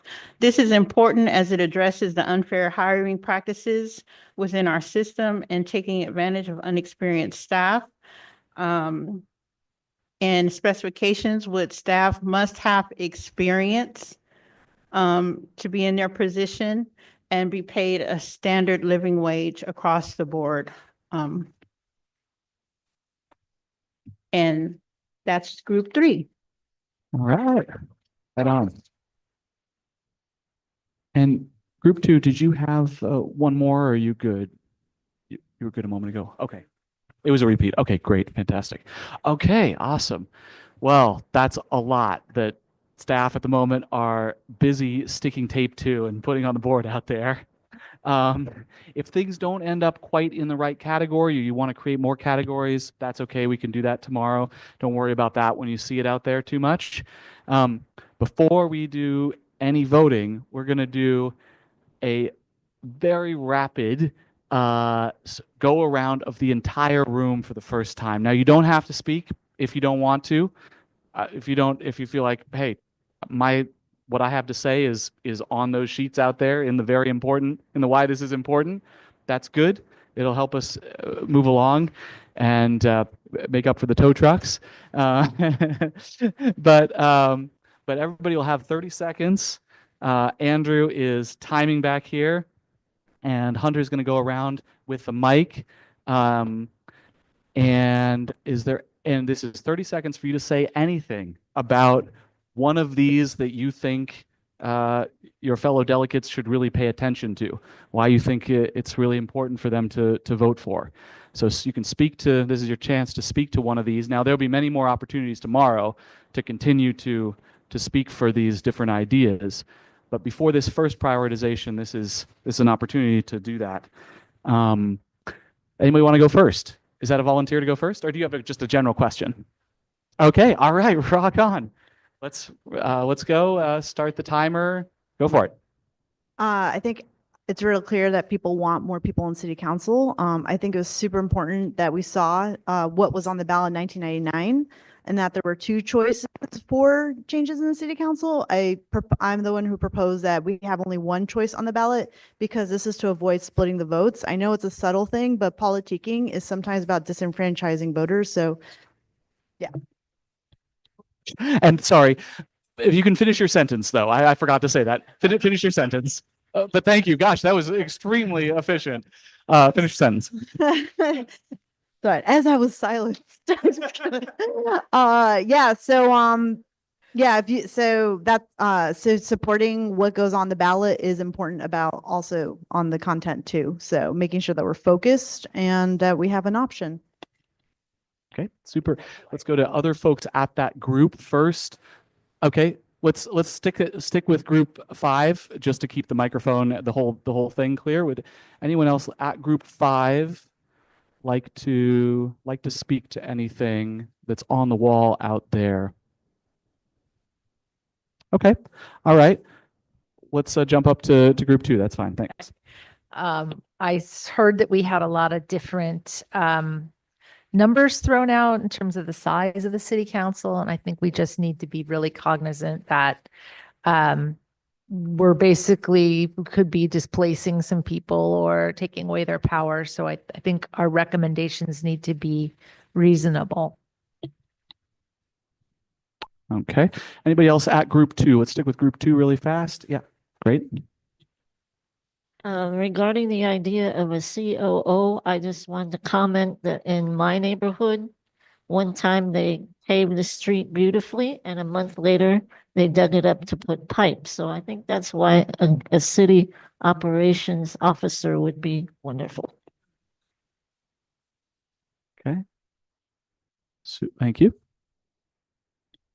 One of the things our team recommended was an inspector general, and I feel like that's a really important way to implement checks and balances in our current city council to make sure they are not doing anything that could be considered fraud, or lots of people brought up issues about the ethics committee, and I feel like the inspector general could be a good way to implement those changes quickly.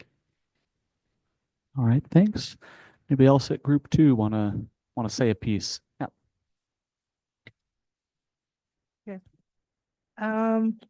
I think people should consider the single member 31 member councilman.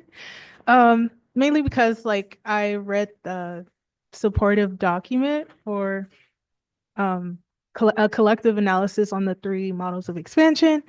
And it said that single member was the best in terms of representation and equal sharing of powers and resources. And it also said that multi-member was kind of bad because it was hard for grassroots candidates to fight against coordinated corporate efforts. And lots of other things. Like I really recommend you guys read this yourselves and make a choice. But yeah. Okay. All right. Thank you. Anybody else at group two? Group two. We'll come back at the end as well. All right. Moving on to group six. I think everybody put out a lot of great points there. I also wanted to add in thinking about the effectiveness and speed of the council and the system in general. So focusing also a little bit on how we can separate policymaking from execution of like day-to-day items to speed things up a little bit more. Just wanted to add that in. All right. Thanks. Other folks at group six. I just want to let everyone know, like, everything that we're doing here is great, but if we don't have a good ethics committee or someone who watches over whoever we elect, none of this matters. If there's corruption, none of this matters. So we have to vet these people. We have to know who they are. We have to do our research before we elect them and make sure that we're electing at least the lesser of evils. But yeah, if there's corruption, none of this matters, guys. All right. Other folks at group six.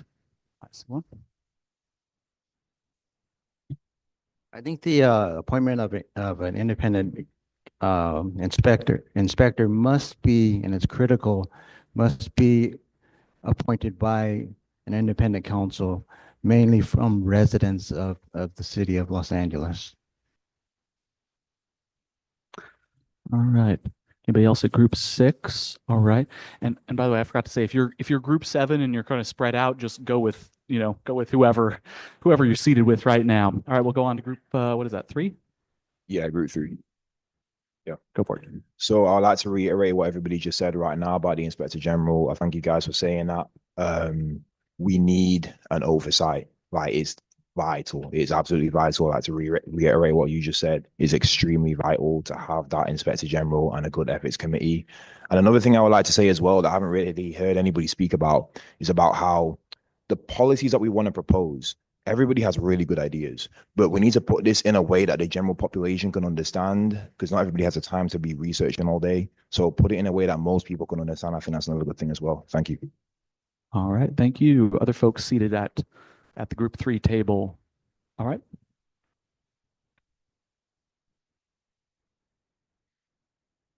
I think between today and then some of the conversations from last weekend, it's been really hitting me that in terms of the council structure and size, really what we're trying to do now is probably like the hardest thing of just changing from the status quo, which has been the same for so long. I think if you have kind of out of the box ideas, I know that multi-member districts, there's a lot of hesitation over it.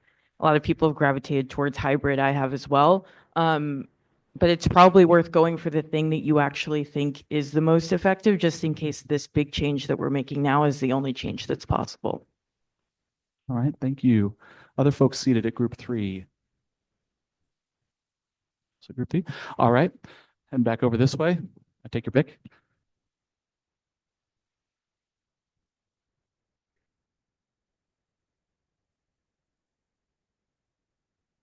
I went larger than 25, but 25 is what will pass. As far as part-time city council members go, Texas has a part-time legislature. I don't think Texas has run well. The city budget is $14 billion. The entire state of Wyoming's budget is $10 billion. If you have part-time council members, you're going to be handing over control of the city to non-elected city managers, which just gives the mayor more power. Finally, we already have a CEO. Her name is Karen Bass, and she's got city managers and commissioners underneath her. We don't need another layer. All right. Thank you very much. Other folks seated at group 1, or sorry, group 4. Oh boy, it's late. Anybody else? One moment. All right, move on to group one here. I think one of the most important things is land use reform. The current system incentivizes corruption a lot. I definitely support like an inspector general, but I don't think that's going to be enough. Ethics committee is very slow moving. And if you need to fix the system that actually incentivizes corruption, it might seem like a minor or technical change, but I think it's really important. All right. Other folks seated at group one. All right. I think everybody's had lots of really good points. I think one of the main things we need to be really specific about with the ethics committee and with any proposals around an inspector general or anything like that is any changes that don't give enforcement capabilities. So that means the ability to have independent investigations and levy charges really doesn't mean anything.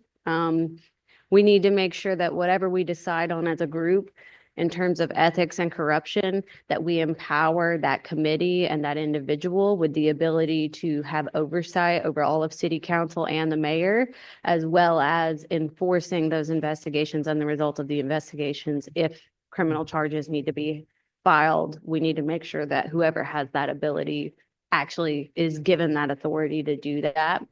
And then the other thing I was just going to say is I think we need to be really cognizant of the fact that city council will be the ones hearing this.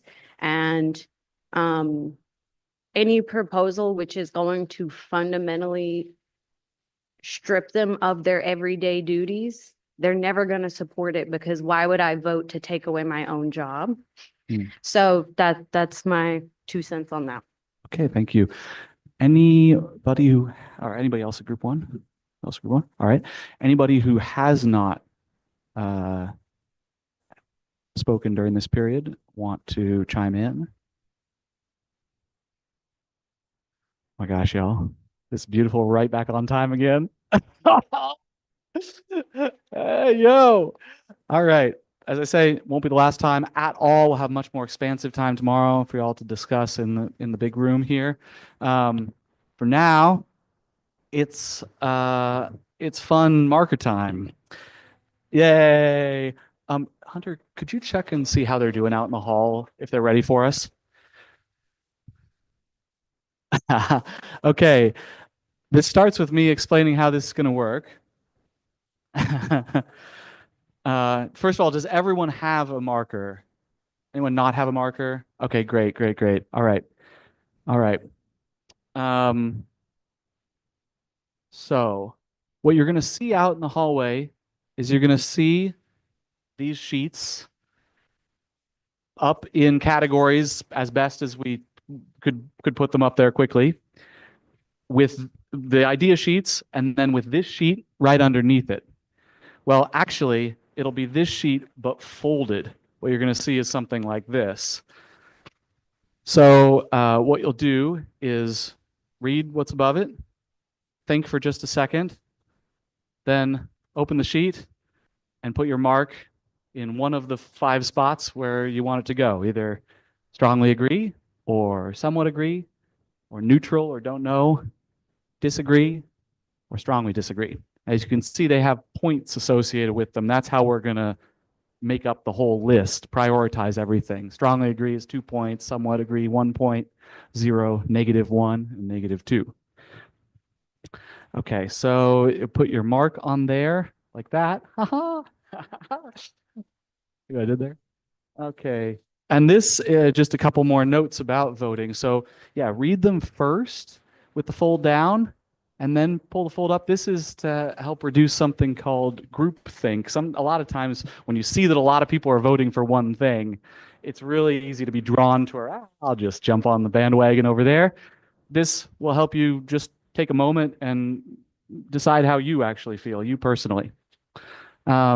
If what's written there is too small, or the writing looks like my writing, then don't be afraid to ask someone near you to help read it, or ask a mod to help read it, help decipher what's there. No problem at all. Some of them may be up too high, or just maybe too small, or anything like that. No problem. Place 1 vote on each sheet and vote for all the things. Remember, there's that middle don't know. So you can always select don't know. Yeah, even if they're similar to each other, that's fine. This is all going to help you all. So if there's two things that are very slightly different, and one of them gets a lot of strongly agrees and the other one gets a lot of somewhat agrees, that'll help you all tomorrow to be like, oh, okay, we're seeing the language that's just slightly different on this one is going to be the one that we should go for. So even the little small differences can be important in helping you all determine which one you like better, which one everybody likes better when you're putting these together tomorrow. And then finally, ask us for any assistance. Moderators will be nearby. And yeah, so just call us out. And also, no need to work in one direction. I think it makes most sense for us to sort of go out slowly. A few groups, maybe the groups in the back kind of drift off first. The groups in the front maybe take a moment because it's kind of a tight space out there, unfortunately. So it's going to take a little while for people to filter through, but go through both ways. Just keep track of which ones you've already voted for because it can get real confusing real fast. So I suggest not jumping around, but kind of going from one side to the other. Any questions about voting before we make a move? And after you're done, take a break. We'll come back in here, hopefully at about 4:25. Mike?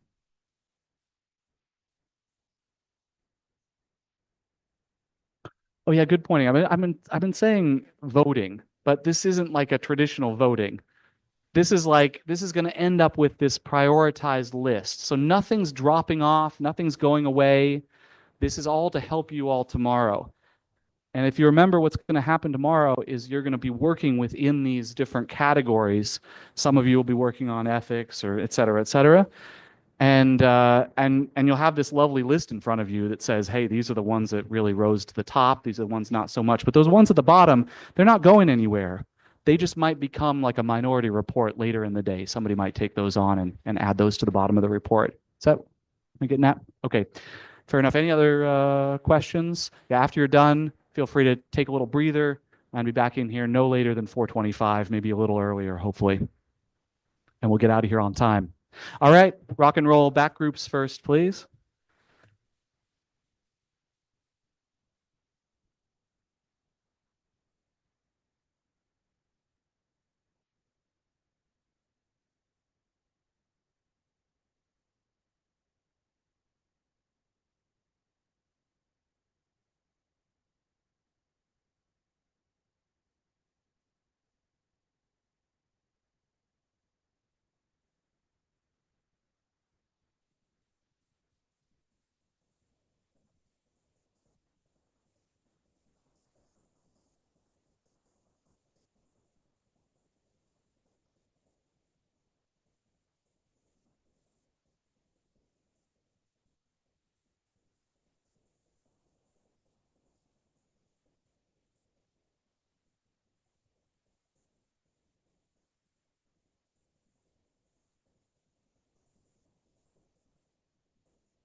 taking a little bit, but it is starting to clear out there slowly. So if you've been waiting for a moment to head out there, go for it.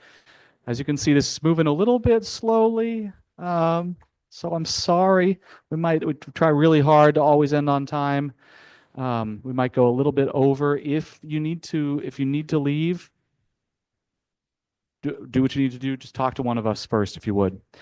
Otherwise, okay, for folks who are in the room, that's actually a great idea. Brilliant. Should have done that a moment ago. But yeah, feel free to head out there now.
Okay, folks, so we're going to do sort of two closings today. So for the folks who have already voted, we ask you to please fill out this feedback form.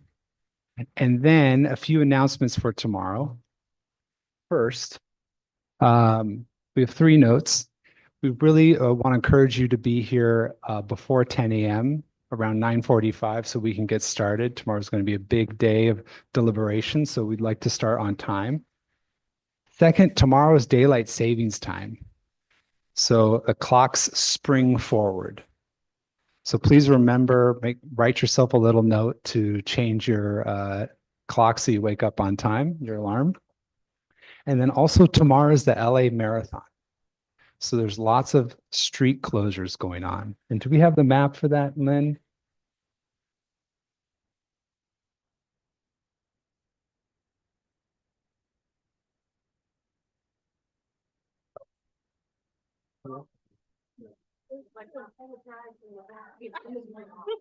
So we are, of course, in the downtown area, and I believe where are we? We're south of the red. So just know that do we know what freeway? Okay.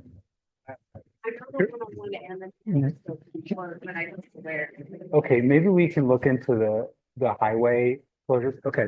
So what we're gonna do is we're gonna look into which exits along the 101 and the 110 might be impacted to give you all a heads up. So please look out for an email from us on that, but just to be aware that this is happening tomorrow.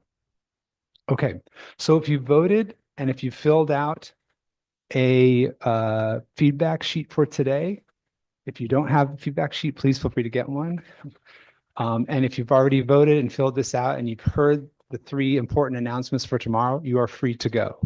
For everyone else, there you go. Get your early daylight savings and Marathon.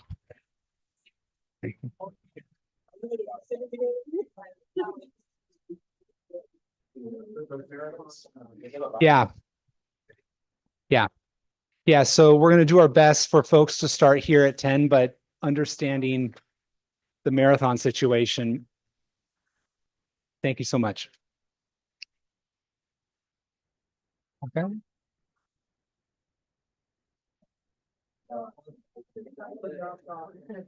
Oh. Okay, so give me 1 second. Well, thank you. Right now? Yeah.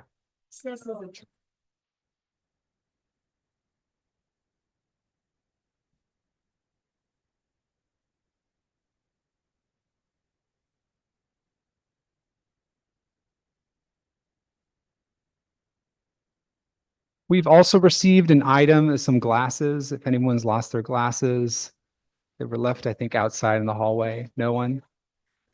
Okay.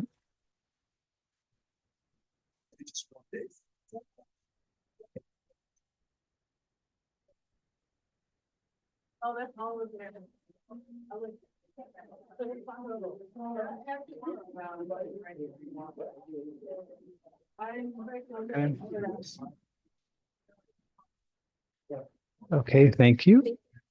Thank you so much.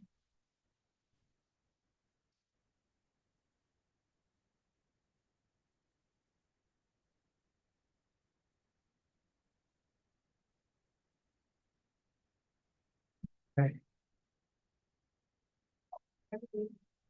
For folks who just came in from voting, just a reminder, 3 important announcements for tomorrow. Reminder to arrive by 9:45 so we can get started promptly at 10 a.m. Second, daylight savings time begins tomorrow. The clocks spring forward, so a reminder to set your alarms accordingly. And then third, the LA Marathon is happening tomorrow, so there may be some street closures. We're going to look into which highway exits are impacted and let you all know via email so you know which exits to avoid or look for.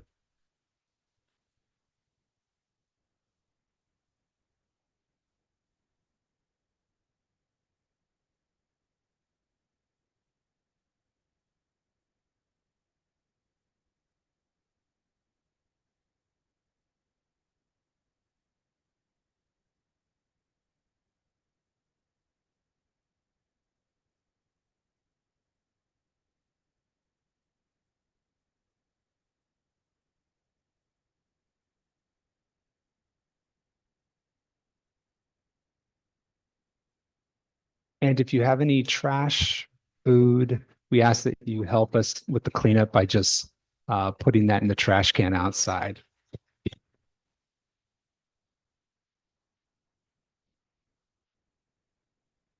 Thank you.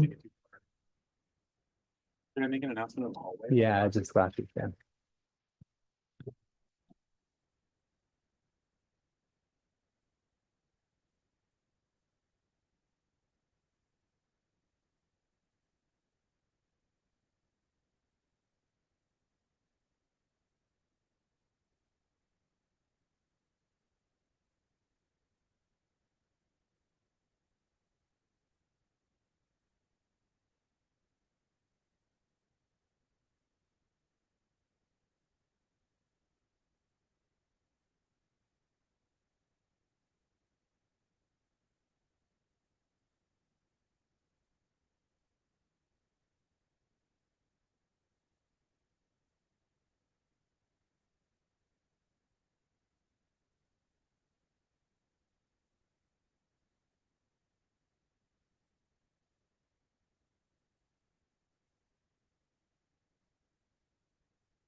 Okay, and for folks who have just come back from voting, we ask you to fill out the end of day panelist survey. And we have 3 announcements, just so you're aware. Tomorrow is daylight savings. So clocks spring forward. So we just ask that you remember to reset your alarms. We're also asking folks to arrive at 10 a.m. or I should say 9:45 so that we can begin by 10 a.m. And lastly, tomorrow's the LA Marathon. And as you can see on the screens here, it may impact some of the exits around downtown LA. So we are going to be, oh, Santiago, did you do the survey? Oh, yes, please. And you,